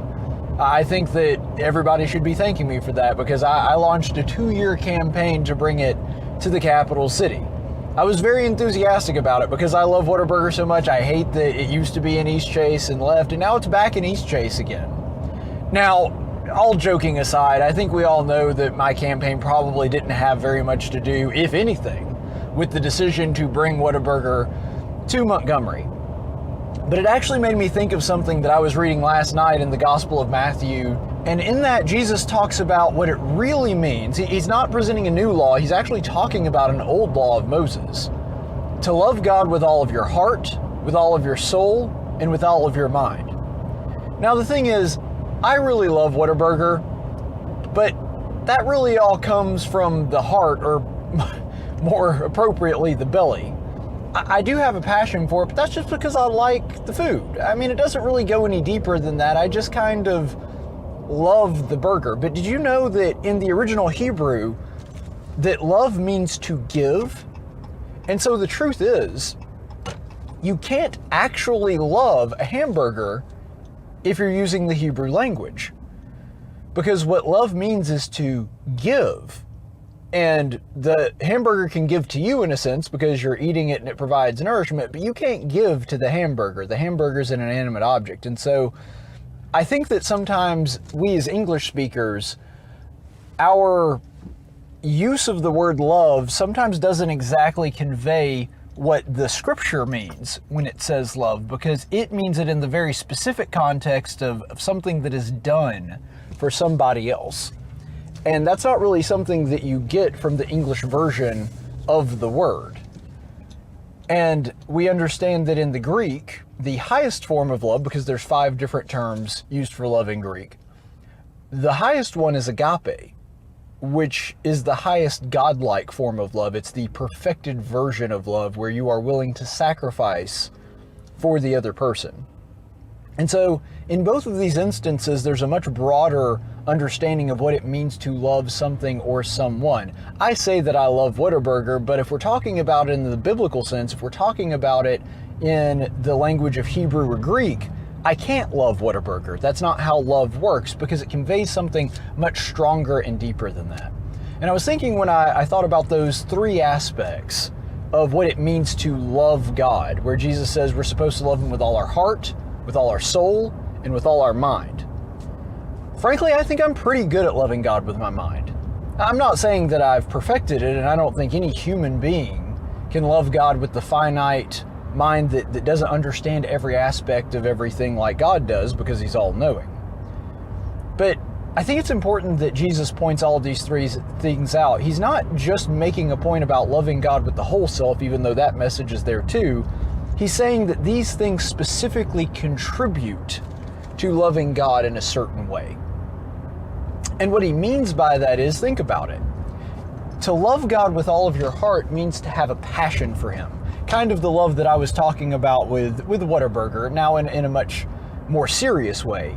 But that you should love God in the way that you desire a person that you really like, or a person that you really like to be around, that there should be an excitement, there should be a desire to be in God's presence, to worship Him, and to obey Him.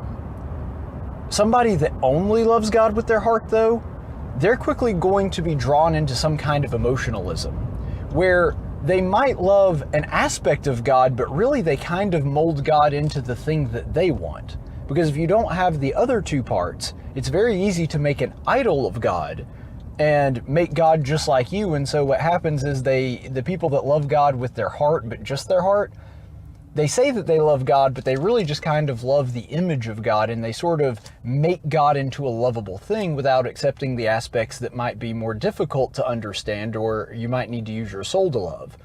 Then there's the aspect of the soul. People that only love God with their soul are quickly drawn into mysticism. They wind up just kind of chasing emotional highs and trying to constantly do new things because that's what makes them feel more spiritual. They're not actually chasing the real God, they're chasing the experience and the idea of God without actually getting into the other parts of it. And then this is the one that I have to worry about more than the other 2. For somebody that only loves God with their mind, God becomes a thing to be understood or a subject to study. And that becomes a problem because they just look at God as a subject matter to master, like biology or astronomy or something like that. But God is not just a subject to master, He is a master to be subject to. And that's a very different thing. Loving God only with your mind just means that you know God academically, and that's just not enough. That's not what God actually called us to be. But see, when you love God the way Jesus instructs us, with all of your heart, with all of your soul, and with all of your mind, then God won't just be a religious experience. He won't just be a thing that you can have strong affection for, and He won't just be a topic of study to understand. You can have a personal relationship with Him just the way Jesus did. And if we want to understand how to love God the way Jesus did, we don't need to look any further than His life. Speech isn't violence. Tolerance isn't love. Disagreement isn't hate. You're listening to Tactics with Caleb Colquitt. If you want to hear more, subscribe to him on YouTube, like him on Facebook, or follow him on Twitter at Tactics Radio.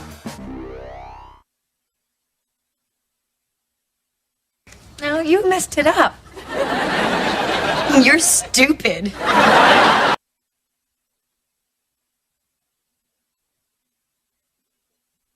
And for today's daily dose of stupid, we're going to go to DC Comics. And you guys know what a huge fan I am of DC Comics, but, you know, dumb is dumb, and I got to call them out when they do something stupid. And unfortunately, this particular topic, DC has been in a weird mode lately. They've been trying to go super woke with a lot of things, but unfortunately, they're attacking and going after, and I think in large part ruining the character that I care about the most at DC Comics, and that, of course, is Superman. If you've been a fan of mine for any length of time, you know I'm a huge Superman fan. If you've ever come to my apartment, if you go into my house, first thing you're going to see is a very large, life-size, hand-stitched Superman cape that I did myself. I actually made it and wore it as a Halloween costume years ago. I've been Superman for Halloween. I have Superman memorabilia all over the place. I collect Superman comics. There's a Superman graphic novel, several graphic novels on my bookshelf. I'm actually currently reading Superman Unchained again. And so you will be hard-pressed to find a person that is a bigger Superman fan than I am. And so I'm just saying that so you have a basis to sort of launch into this segment. Warner Brothers is making a new Superman movie, and I believe J.J. Abrams is the one in charge of the project. He is going to be directing. You may remember that he was in charge of 2 of the 3 new Star Wars movies and was also involved in Star Trek, and so a really good director, somebody whose work, as a general rule, I actually really like, and so this is nothing against J.J. Abrams, but they are going to be making a black Superman movie. And in case you're wondering, are they just going to cast Clark Kent as a black man? No, that's not what's going on here. This is actually a different Superman from a different alternate version of reality where Superman happens to be a black person, and he's actually one of the descendants of the House of Zod as opposed to the descendants of the House of El. For those of you who are not well versed in Superman lore, that probably went way over your head, and I'm sorry for that. But my point is, it's a different character from a different alternate version of reality. But here's my rule on Superman. I don't acknowledge anybody as Superman other than Clark Kent, otherwise known as Kal-El. Now, there are other superheroes that I don't necessarily hold this rule on, but it's because Superman is who the guy is. It's so intertwined with his identity that it doesn't make sense for anybody else to wear the suit and wear the S-shield and call themselves Superman. I don't buy into that for anybody. Even a character that I really like, Connor Kent, who is Superboy. He's actually a clone of Superman and Lex Luthor. I don't like when in the arcs where he becomes Superman, I don't buy into it. He's great as Superboy, and I like that character. I just don't think that he should be referred to as Superman. There is one Superman that's part of his identity. And by the way, there are other characters that I'm like this with too. I think that Wonder Woman, you can't really have a different Wonder Woman. Wonder Woman is who she is. Diana Prince is Wonder Woman. Wonder Woman is Diana Prince. The two are inseparable. You can't pass that mantle down to somebody. Same thing with Spider-Man. The thing that was so unique about Spider-Man's comic is that really it was the first superhero that I can think of where it was a story about a kid named Peter Parker who also happened to be a superhero. Every other superhero story, it's about the person, including Superman, by the way. Their true identity is their superhero, and then their alter ego is just kind of a gimmick to make the story more interesting, but it's not really who they are. Superman flipped that on its head. Spider-Man flipped that on its head. And so because Peter Parker's identity is so tied into the Superman mask and the Superman identity, I don't think that you can separate the two. Thor is a great example of that. I mean, you can't have someone else be Thor. He is Thor. It's his name. It's too tied into his identity for there to be another Thor. There could be other characters with similar powers, but there can't really be another Thor. And there's other comic book characters that I don't mind them passing the mantle down. I actually really like some of the stories where Dick Grayson becomes the new Batman. My favorite Green Lantern is actually not the original Lantern or the Silver Age Lantern, Hal Jordan, which is the one most people are familiar with. my favorite Green Lantern is John Stewart. I think he's by far the coolest one. Hal Jordan's frankly kind of boring. I don't really like him all that much. But by the way, Hal Jordan, if you don't know your comics, Hal Jordan, white guy. John Stewart, black guy. So this isn't a racial thing. My favorite Green Lantern is the black Green Lantern. And I don't have a problem with that. I just think he's the coolest one, and he's the most interesting one to read. So this isn't an issue of like, well, they took a white character, Superman, and they turned him into a black person, and I don't like that. No, that's not the thing. Connor Kent, I don't like it when he's Superman either, and he's white. In fact, looks exactly like Superman. And so that's not the issue. My problem is I don't accept anybody, including the two different versions of Superman we're going to be talking about today, as Superman. I know that's a personal preference. It's just the way that I feel about it. And so take that as you can. But we're going to get into some actual facts here and actually dig into the story. With the black version of Superman, it's fine if they want to make it, but it does feel like they're taking an otherwise very unpopular character. He's not in the comics much. He doesn't have a very long run of his comic book version. It really does feel like they're making the movie just so they can be woke. That really does feel like what's going on here. And I know that it's an alternate version and it's not Clark Kent, and I understand all of that better than the average person. And if they want to make the movie, fine. I might even go see it. I don't know. But it's very obvious that the reason that they're doing it is not because they think that the character is super popular or that he's going to make a lot of money. It's very clearly obvious the reason they are making this movie is to check off another woke protocol. That's all that's going on here. And especially with Marvel now launching a trans character in Eternals, which frankly, I don't really care much for the Eternals. I don't even care for them in the comic books, and so I'm probably not going to see that one anyway. They're trying to outwoke their competition at this point, and it's just stupid. It's very obviously just it was that way in the comics. When they introduced this character in the comics, it was just a dumb publicity stunt. They're doing the same thing with the movie. And so it doesn't make a lot of sense. But recently, DC actually launched a new series called Superman Son of Kal-El. Now, this is also an alternate version of Superman. He is Superman's son by him and Lois Lane. Now, this is a massive problem for the comic book continuity, primarily because Superman and Lois Lane cannot have kids. That's the way it's always been in DC Comics. He's a Kryptonian. She's a human. Kryptonian and human DNA are not similar enough to be able to produce an offspring naturally. There has to be, some gene splicing and that kind of thing. And so it's a bizarre take on the character to even have a son of Superman, since the only kids Superman has had in the past are with other non-humans. Like he has a son with Wonder Woman in the Kingdom Come series. That's a good example of it. But traditionally, the stance and the way that it works has always been understood that he and Lois Lane can't actually have kids despite being married, specifically because she is human and he's not.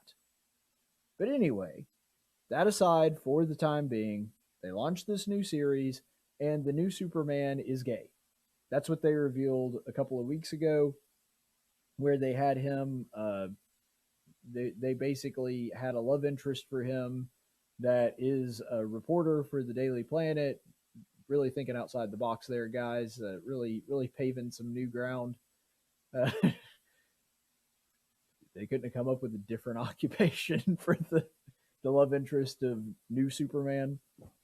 But anyway, so they've done this, and they actually just a few weeks ago did exactly the same thing. They retconned a character into being gay.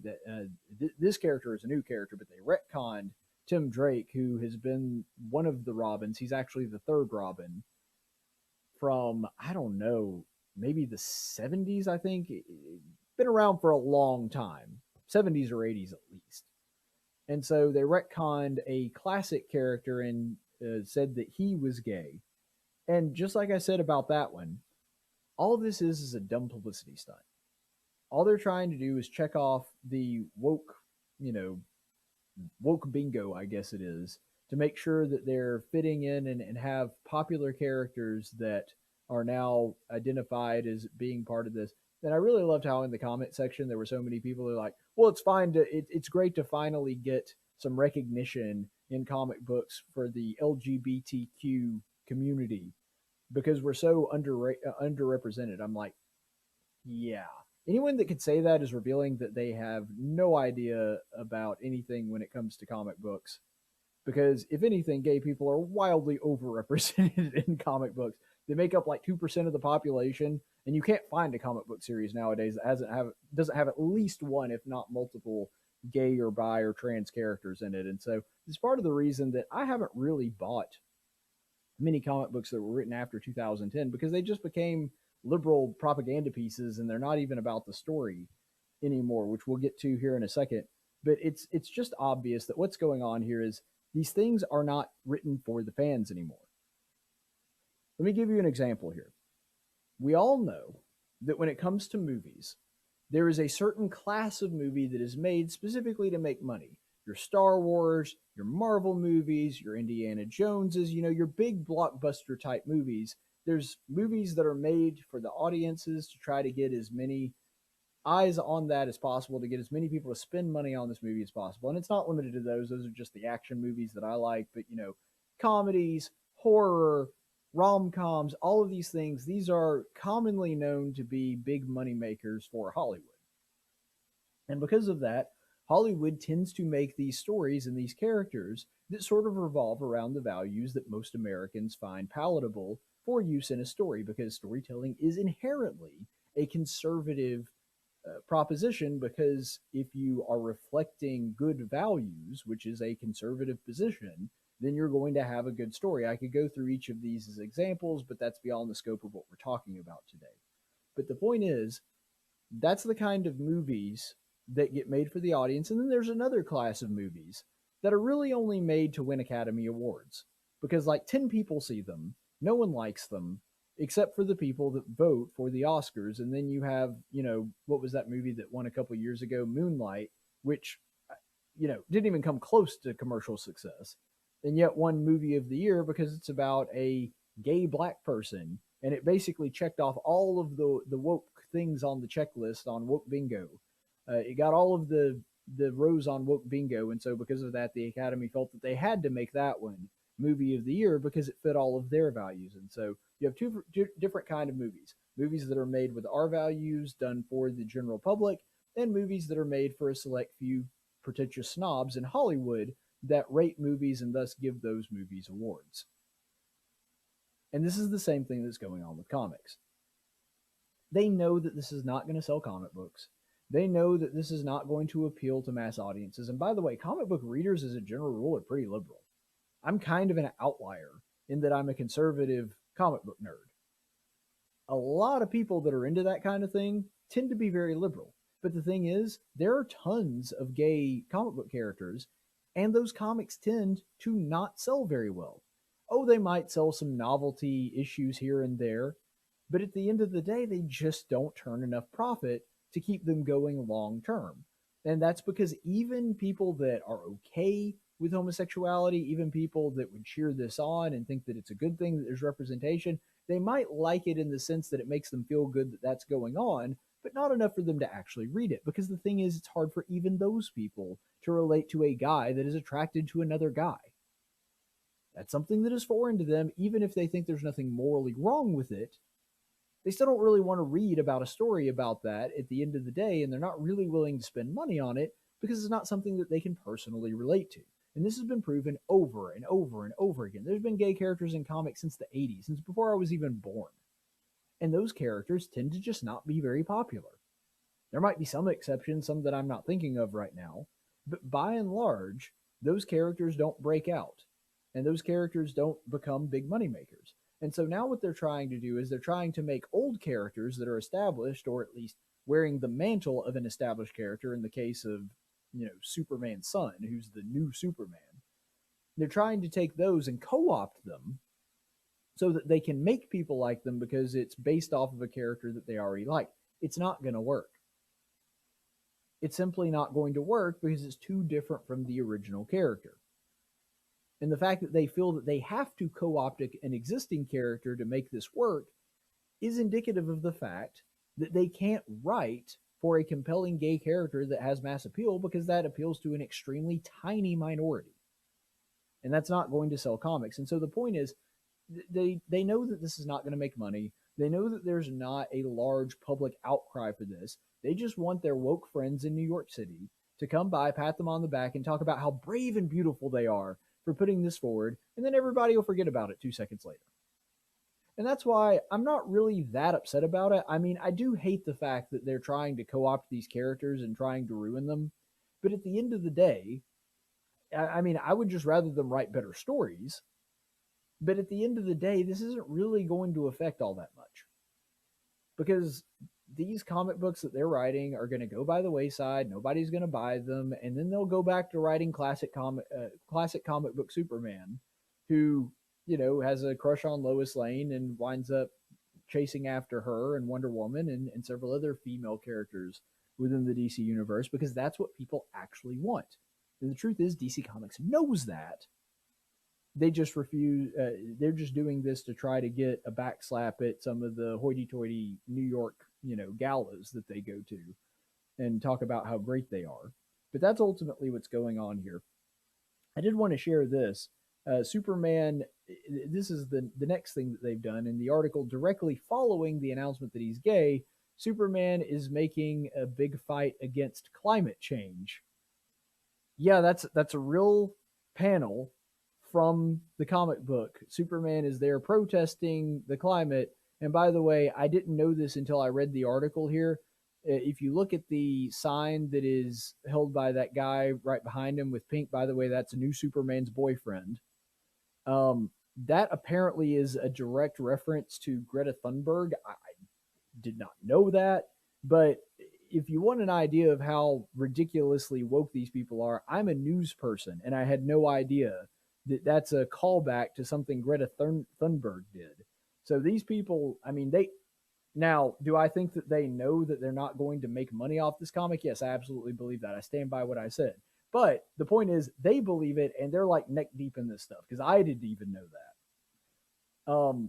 But they're doing all this stuff, and I was sitting back just laughing at it. I was like, the whole point of a comic book is that it's a visual medium. It is a way to tell stories in book form to still have some visually stimulating assistance with that. Something that's really cool, that the artwork is just part and parcel of what a comic book is. And I was just sitting back thinking, yeah, because why would you want to see somebody, you know, punch something in a superhero action comic, who, by the way, the original comic book to debut Superman was literally called Action Comic, when you could watch someone stand around holding a picket sign and protesting? I mean, if that's not proof that they know this thing isn't going to make money, they know they're not actually going to try to turn profit with this thing, that it's just a dumb publicity stunt, so everybody in New York will give them a high five on this. That's proof of it right there. Like, they're literally making a comic book where you're watching somebody protest, as opposed to, like, you know, punching Doomsday or something like that. They know it's dumb, and they know it's not going to make money. And I mean, that really does prove it. I will say, one of the good things that came out of this, and this is not a conservative person or a conservative publication, but they did point out the stupidity of it. I really like this headline from Gizmodo, which I think captures the ridiculousness of Superman fighting climate change. DC Comics thinks Superman's best climate action is protest, not literally his frozen breath. I mean, the guy does have ice breath. You would think that if global warming was a problem, he'd just, you know, open up his lungs, blow into the atmosphere. Problem solved. We can all go home now. And the Gizmodo article, like, it's very clear when you read that person is not a conservative. They don't have a problem with the politics of it. They're actually on board with the climate change agenda. It's just, it is kind of silly for somebody as powerful as Superman and with all his abilities, that his reaction to climate change is, I'm going to go out and protest, which is what every other schlub that has no superpowers is doing. So, you know, good on Gizmodo for pointing out the absurdity and having a little fun with that, even if it didn't necessarily fit their political agenda. I will say that not everybody has bought into the insanity, though, at DC Comics. There's one colorist, named Gabe Eltaeb, I think is the way to say his name. And he actually quit over all this nonsense. And I got to say, good for him. But good for somebody saying, you know what? This is insane. We're not doing what I got into the industry to do. We're not doing things that are, cool or heroic. We're just making propaganda pieces for the left, and I'm out. And that's basically what he said. He did a long interview with a comic book podcast and talked about this. And here's one of the things that he said in the podcast. This is coming from the Blaze Media, and I do want you to call your attention to this, where he says, I'm finishing out my contract with DC, and I'm tired of this. I'm tired of them ruining these characters. They don't have a right to do this, he continued. And then he goes on to give some rationale. My grandpa almost died in World War II. We don't have a right to destroy this. Stuff that people died to give us. It's a bunch of nonsense. Now, that really is just an angry rant. He doesn't make a lot of intellectual points, but the underlying theme there is correct. It's as though the people that are writing these comics have no appreciation for their fans, no appreciation for their legacy, or the persona that these characters have evoked for decades of fanship now. There's just no respect for tradition, none of that. Because to them, the political message is more important than entertaining and more important than the fans. And that's why they're not going to make profit off it, and they're not going to have fans, generations of fans that remember, oh, you remember that really cool comic book, the one where Superman was outside with a picket sign protesting? Boy, that was really fun to read.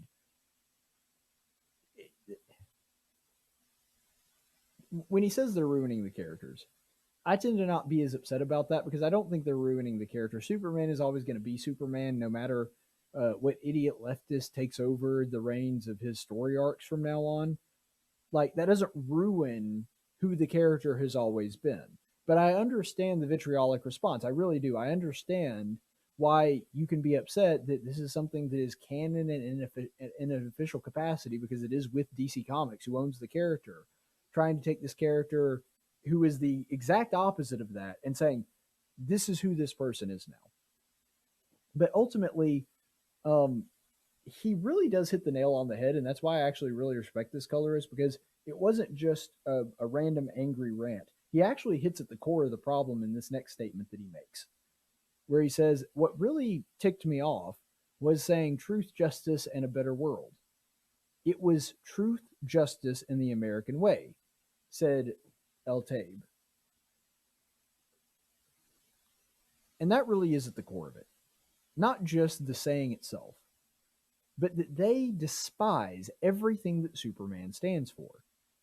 The reason that Superman's slogan was truth, justice, and the American way is because the guy, the character, is an American icon. He embodies everything that is American and heroic and noble, and they don't think that America is a noble country. They don't think that America is heroic. They don't think it's a very good place to live at all. And so the fact that Superman is like the personification of all of that, they just detest that. Because you think about who Superman is. He is, at his core, a kid from out in the country, raised on the farm, who comes to the big city and makes a name for himself, both in the heroic field as Superman, but also in the professional field as Clark Kent, and finds a person to fall in love with and marries her, and depending on what version of the story you're reading, starts a family. Like I said, there's some different versions where they can't have kids, but the point is, basically, he's living out American values. That's who this person is. And even more so than that, when representing Americanism, this is a private citizen who has absolutely nothing to gain from helping people, who says, I'm not going to wait for the government. I'm not going to wait for somebody else. I have the ability to help these people, therefore I will do it.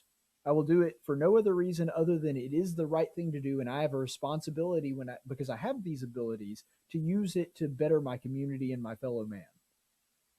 That's who Superman is, and that's what America is. And they hate that. You think about it, Superman is like the embodiment of everything the left detests. He's extremely masculine. He's strong. He's self-reliant. He is a white heterosexual Protestant, which, they can't stand that either. And he's basically universally beloved on both sides of the aisle.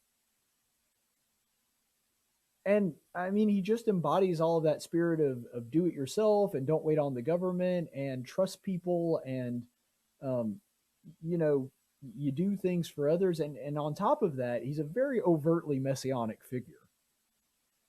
I mean, there's extremely strong symbolism, and it was intentionally done by his creators to make him into sort of a Christ-like figure.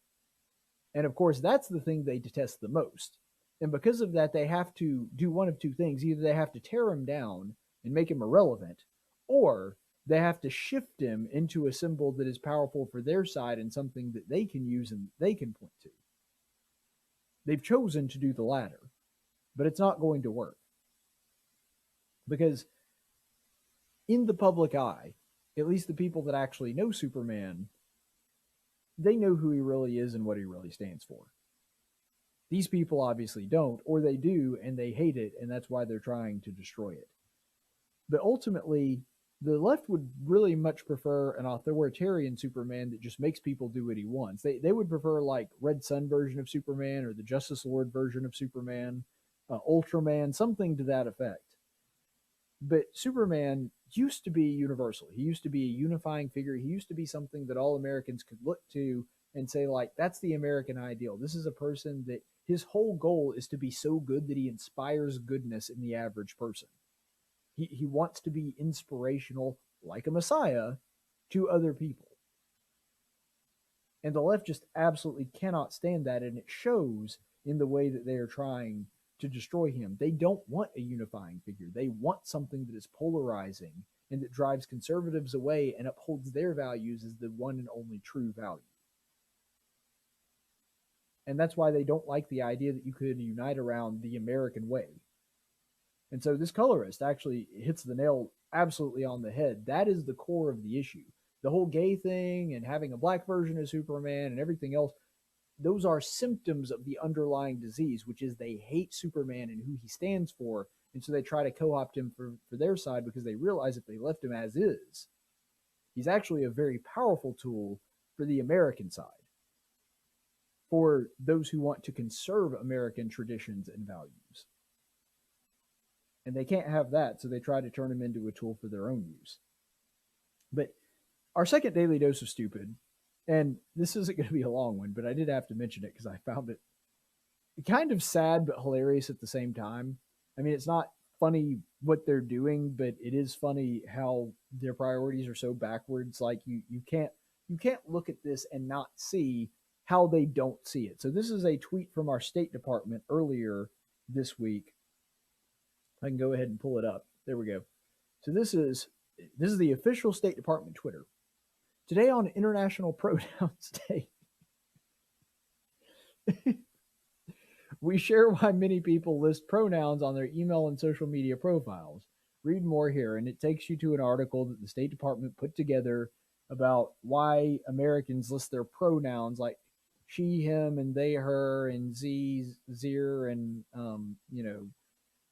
peach cobbler and Jupiter gender and all that other nonsense.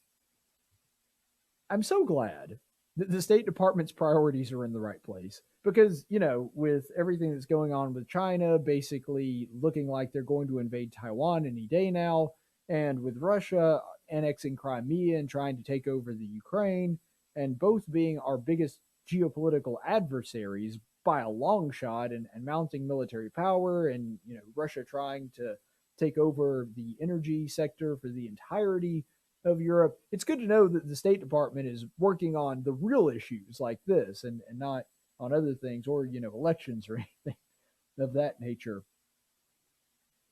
Even if you're on the left, genuine question here.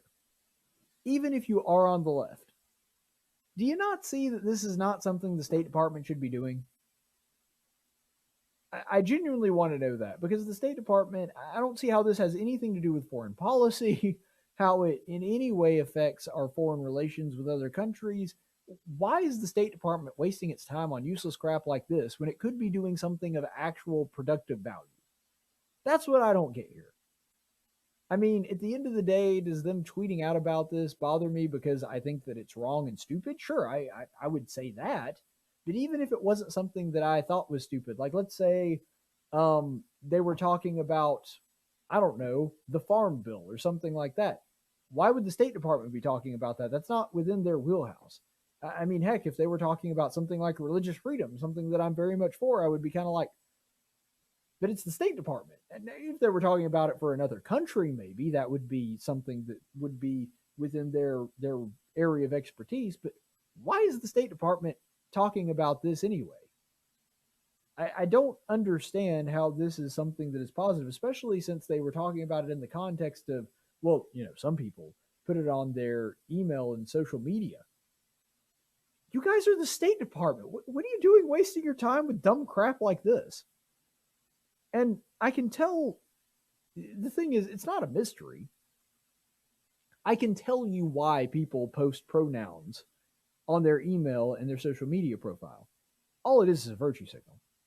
Do you know that I've never actually seen somebody on social media who their pronouns didn't fit their biological gender? I mean, you have to remember that the trans community is like 0.2% of the entire American population.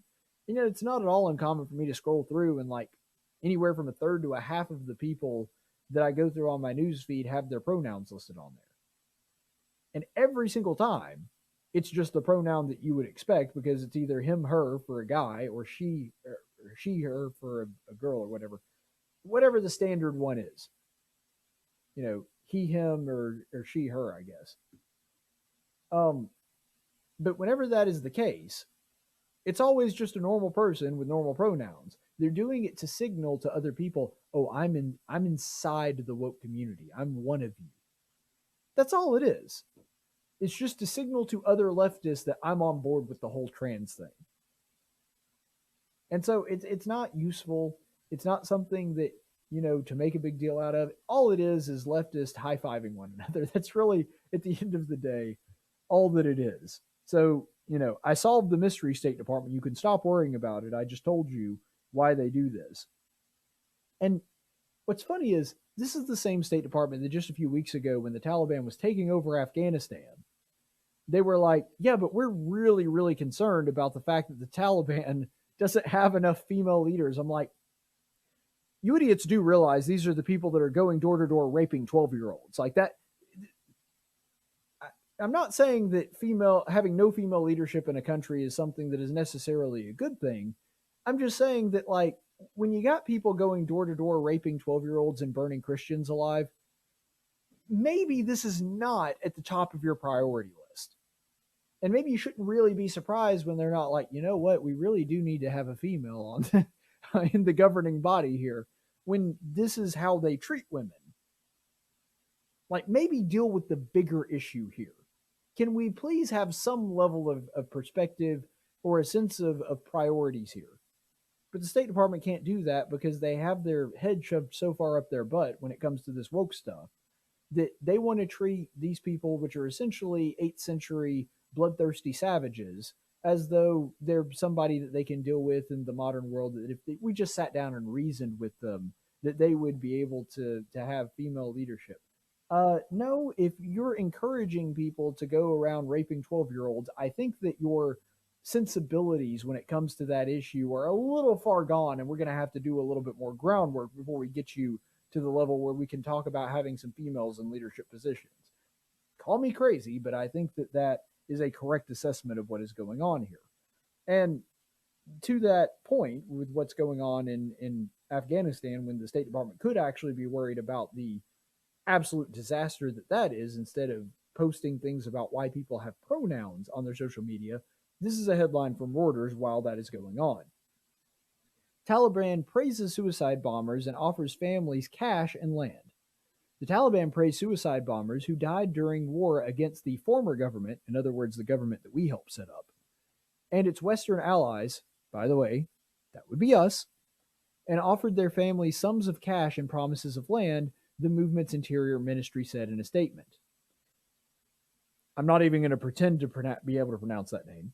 The acting interior minister, who has a 10 million U.S. bounty on his head as a specially designated global terrorist, met the families at a ceremony in the Intercontinental Hotel in Kabul Kabul, which was itself targeted by suicide bombers in 2018. Official photographs of the meeting on Tuesday obscured his face.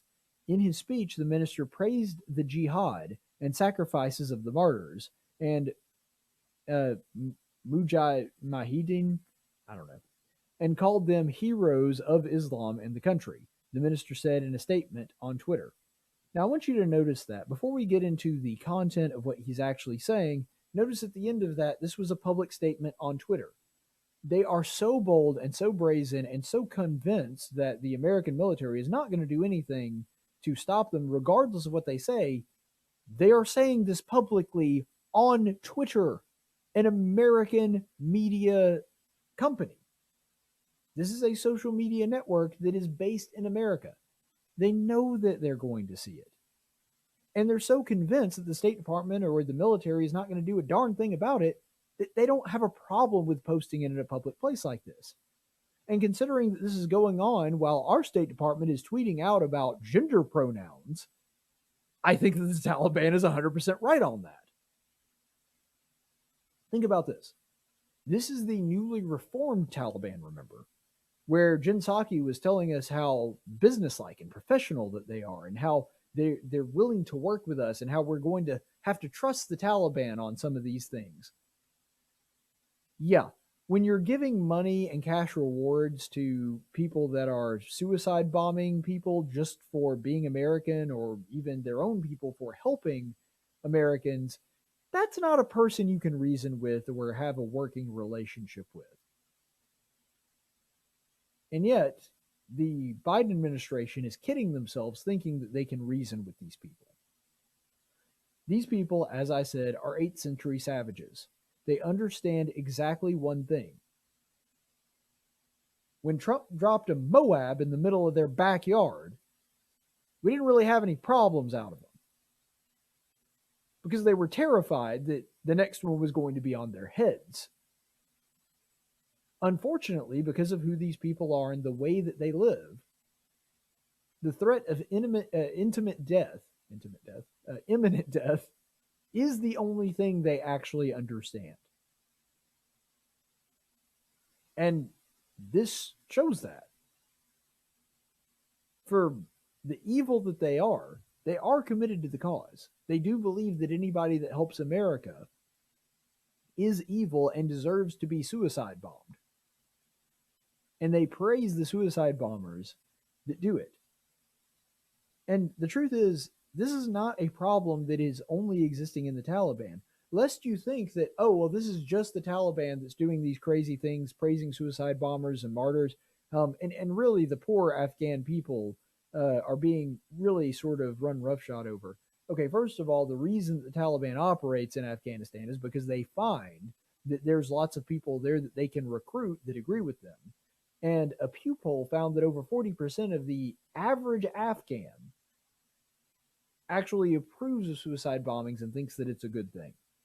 And so the idea that this is just a tiny minority of outliers, and it's the reason that we couldn't bring a stable government to the Afghan people is because they want to be ruled by Sharia law. They want a religious theocracy where the book of the Quran is their law. That's what they want. You cannot force freedom on people that don't want it. These people want to be enslaved. They want to live the way that the Quran tells them to live, which is in slavery. They don't want freedom, and we can't make them want it. They have to want it for themselves. When we obtained our freedom, we fought off our tyrants with guns. We were willing to die for it. They're willing to die for the opposite. They're willing to die to preserve their own tyranny. And you can't really do a whole lot with that. I know it's sad. I know it's unfortunate. I hate the fact that there are people that want to live this way. It saddens me. It really does. That somebody that is an image bearer of God, one of his children, does not understand his blessings or want to be a part of that. But that's who these people are. And we can't just deal with the world the way that we wish that it were. We have to deal with the world as it is. And the simple fact is, the reason that the Taliban had this much success, the reason they were able to take over the country in such a short amount of time, is because these people are 8th century savages that want to live in a theocracy run by the teachings of Muhammad. And when that's what they want, we could come in and stabilize it, which we did for 20 years. But we cannot make those people establish a government for themselves that respects human rights and liberty. We can't do it. We can't make them do it. And that's the thing that the Biden administration doesn't understand. They want to act like the Taliban is just, a handful of, somewhat reasonable because now they're reformed, but just, a handful of radicals that are the problem. And really the people are good. No, the people are not good. The people are like an ancient Canaanite nation. And, can we do work?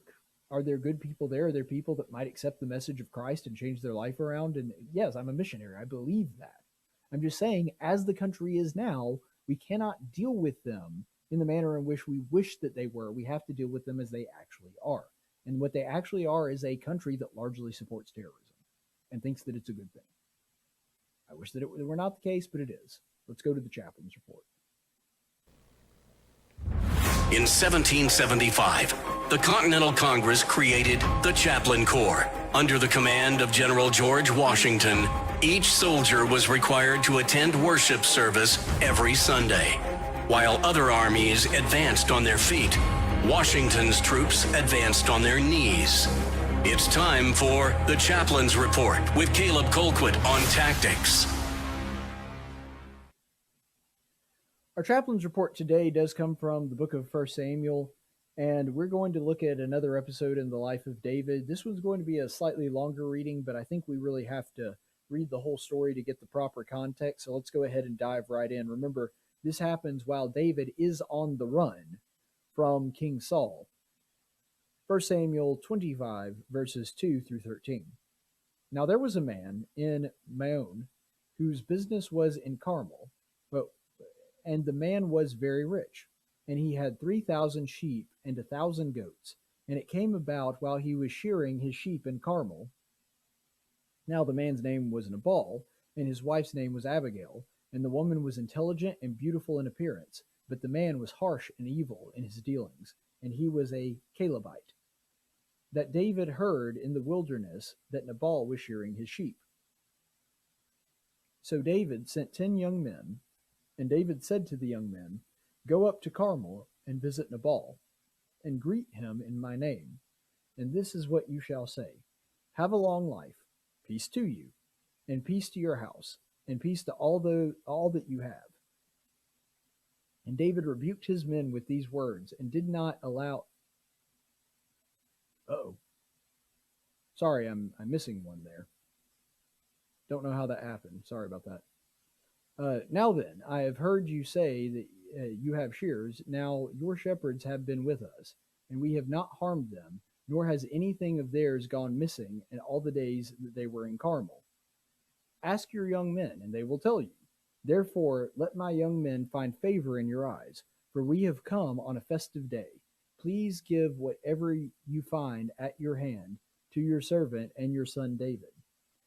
When David's young men came, they spoke to Nabal in accordance with all these words in David's name, and then they waited. But Nabal answered David's servant and said, "Who is David, and who is the son of Jesse? There are many servants today that are each breaking away from his master. Shall I then take my bread and my water and my meat, and that I have slaughtered for my shears, and give it to men whose origin I do not know?" So David's young men made their way back and returned, and they came and informed him in accordance with these words. Then David said to his men, "Each of you strap on his sword." So each man strapped on his sword, and David also strapped on his sword. And about 400 men went up with behind David, while 200 stayed with the baggage. Just to place it into context without condoning one side or the other, or condoning the actions of David, you do have to understand, especially as soldiers and as a person that was in charge of men, David was somebody that very much lived by the honor system. In other words, when he was being honored, he showed honor to other people and he tried to extend grace and honor to other people. But when he was insulted, he believed that there needed to be some kind of retribution. Now, we see this in like old movies. Culturally, this used to be something that was more prominent than it is now. For example, in ancient Greece, it was a very big deal to be honored by other people. And if you were insulted, you took vengeance on them for insulting you. This was also true in like the medieval era with knights and chivalry. It was also the place where musketeers would do this. For example, in France, they believed that if you insulted them, that it was worth fighting over. Even in more recent cultures, like around the time of our revolution, if you insulted someone bad enough, they would engage you in a duel.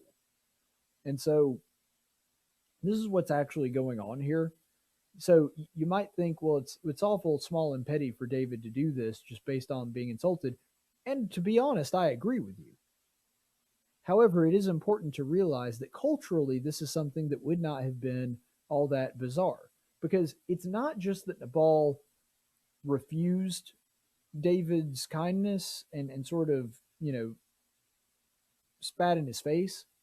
On top of that, he went out of his way to insult him. When he says the phrase, well, who is David and who is the son of Jesse? He knows who David is.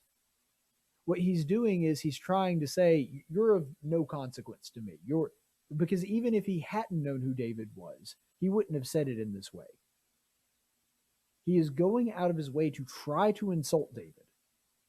He's trying to say, you're nothing. Your name means nothing to me. I don't know who you are. You need to go off somewhere else and don't expect anything out of me. Don't let the door hit you in the behind on the way out. Now, we're going to talk about David's reaction to that in a second, but right now I want to really zero in on what Nabal is doing. First of all, it's important to note, and I don't know if this was really his name or this was added later by an editor, but Nabal's name actually does mean fool. That's literally the translation, and his wife will actually make an analogy to this later, which makes me believe that this really was his name. But Nabal's name actually does mean fool, and he lives up to his name. And that's a point that the Bible itself goes out of its way to point out. But this is somebody who, when met with great kindness from David, it really just kind of spits it back in his face.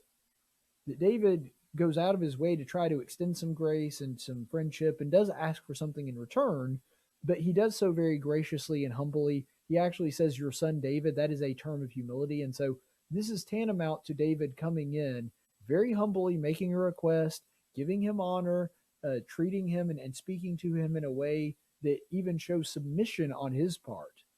And the first thing Nabal does is insult him. And so David, who is somebody that doesn't necessarily do this very often, you can understand why he's very taken aback by this, because he was doing this and going out of his way to try to be humble and kind and gracious as possible, and immediately is met with nothing but scorn and vitriol. And I think that we've probably all done this. That's a very difficult thing to deal with emotionally, when you go out of your way to try to be extra nice to somebody, and their immediate reaction is to dislike you and to talk bad about you. I mean, that's a hard thing to deal with. Even for somebody that's pretty thick-skinned like myself, that is a difficult situation to have to deal with, and David is no different here. But it's important to also understand that when it comes to this request of, he's a very rich person, he's got the means to do it, and David is asking for a little bit of help here because his men have actually been helping out his people with his business. They have done work to try to help them, to protect their flocks, that they've been among them, been living with them, and he's saying, so could we get a little compensation for that? Could we help out with it? And essentially what Nabal is doing here is he is openly rejecting an opportunity to do something gracious and to be hospitable. Now, again, this is something that we're kind of unconnected to in our culture, but you have to understand, especially in Jewish culture, this was a very, very big deal. Hospitality is something that is highly valued, and it goes all the way back to Abraham. You may notice that Abraham is very gracious about guests and travelers, especially when it comes to people like Melchizedek, like the angels that visited him. And specifically in the Old Testament, there's several narratives that take place before this where hospitality is met with vitriol like this, whether it's in Sodom and Gomorrah, the whole ordeal with Lot, or the thing with the tribe of Benjamin later on, where people treat their guests and strangers in their town very harshly. Hospitality was a big deal to a Jew at this time. And the fact that Nabal had the opportunity to host guests and not only said no, but specifically went out of his way to scorn them, that is something that was a very serious offense in Judea in this time period. And so once you understand the cultural context, you kind of understand David's reaction a little bit better. Nabal has done something very evil here. He's not only just not done, he's not only avoided doing something nice, he's actually done something wrong. And so David, in recognition of this, now reacts to it by taking his army and plans to go out and basically kill not only Nabal, but anybody associated with him, the people that work for him, that kind of thing. He is about to take vengeance on Nabal in an extremely harsh and violent way. This was a bad idea. David is actually painted somewhat as a villain here. And by the way, spoils the story a little bit, but we're going to get to the fact that David himself even acknowledges this is not the right reaction here. But my point is, we see here that David is kind of being unreasonable. Because think about this. He comes to him saying, look how my men have been among your men, and we haven't done any harm to them. We've actually been protecting the flocks. You can ask, we have the superior might, the superior power. We could have gone through and robbed them or taken things from them. We didn't do any of those things. We've been very nice. We were just passing through here. And notice that Nabal's reaction to this is not good. But isn't it kind of weird that David is like, see how we've not done any of these things? We've not hurt anybody. We've not robbed you. And then when he insults him, he's like, okay, now we're going to rob you. Now we're going to. He's saying that this is the right thing to do, and we've done this because it's right. But now we're going to not do the right thing because you didn't do the right thing to us. See, what David's doing is he is justifying his own bad behavior, his own behavior that he is admitting would be wrong. And he's actually testifying would be the wrong thing to do earlier by doing the wrong thing that he admitted would be wrong because somebody else did something wrong to him. It's the two wrongs make a right thing, and it's just not good. It's not something that God would hold as a standard. Bad action never justifies bad action from somebody else. And really, David's attitude here is wrong. He has done a kind thing. He has done a gracious and humble thing. But he acts as though he's entitled to Nabal's stuff because of it. And if they're not going to give it to us, well, then we're going to take it. Okay, well, then that just makes you no different than a bully. That makes you no different than a thug or a roving band of bandits. And David, kind of short-sighted here by his own rage at the insult, doesn't see that. Since we were talking about Superman earlier today, I'll make a Superman reference here. One of the best scenes in Smallville, which is a story about Superman. Superman saves Lex Luthor's life when his car goes over a bridge. And his reaction to this is that he buys Clark Kent, Superman, a brand new truck. And as a 15-year-old, he's really excited about this. It's a brand new truck with all the bells and whistles. He's always driven like an old GMC Sierra that's kind of a piece of junk. And so seeing this brand new shiny truck is something that really excites him. And then his dad doesn't let him have it. And he doesn't understand why. And he's arguing with his dad about why he should be able to keep the truck. And he says, Dad, I did save a man's life. And Jonathan Kent's answer is just one of the best scenes in the entire series, right there in the first episode. He turns to Clark and he says, do you think you deserve a reward for that? You think you're entitled to something because you saved a man's life? I expect you to save a man's life regardless, is essentially what he's saying. You don't do the right thing because you expect a reward out of it. You do the right thing because it's the right thing to do. And that's what God expects out of us. That's what he expected out of David here. God expected David to do the right thing, to treat other people kindly and with hospitality, even if other people don't do the same thing to you. That's what God wanted out of his servants and what he calls us to do to this very day. We don't just do the right thing when we're expecting to get something out of it, which is what David kind of does here. He expects to have his men fed and be able to take part in some of the things that he did after doing some nice things for Nabal and showing him some hospitality. I mean, it's kind of like people that give you a gift and they get very upset when you don't get a thank you card. Now, granted, a polite person is supposed to do that. They're supposed to send a thank you card and be gracious. But if you got them a present just so you could get some gratitude out of them, you didn't really get them a present for the right reasons. And that's kind of the sentiment that Jonathan Kent is espousing, and the same kind of sentiment that the Bible espouses. We should be doing the right thing because it's what God expects of us. Our Heavenly Father, just like in the Superman story, his father expected him to do the right thing because that's the person he raised him to be. You don't do it so you can get a reward, and once you do it, you don't expect to get something out of it. You don't deserve it for doing the right thing. That's the bare minimum. That's what I expect out of you. And I think really the message to take home here is don't let another person's sin prompt us to sin. People are going to treat us wrong. People are going to persecute us. Jesus says, take up a cross daily and follow me. That is his command to his people. He's not saying you're going to be free from persecution. He's guaranteeing it. With that in mind, he expects you not to sin as the result of that. Just like he went through crowds of people, even though he was completely innocent, and was beat on and spit upon and mocked and ridiculed. And yet, he didn't react. He didn't, even though he would have been justified in taking vengeance on those people, he didn't. Because ultimately, he recognized that they're image bearers and God's children as well.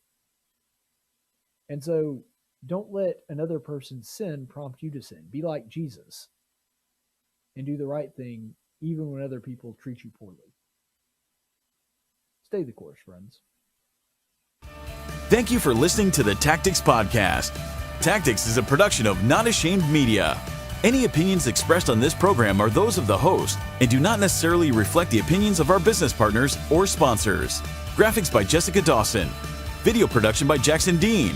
Broadcast studio provided by Faulkner University. Location studio provided by Del Reyta Church of Christ. Copyright 2021.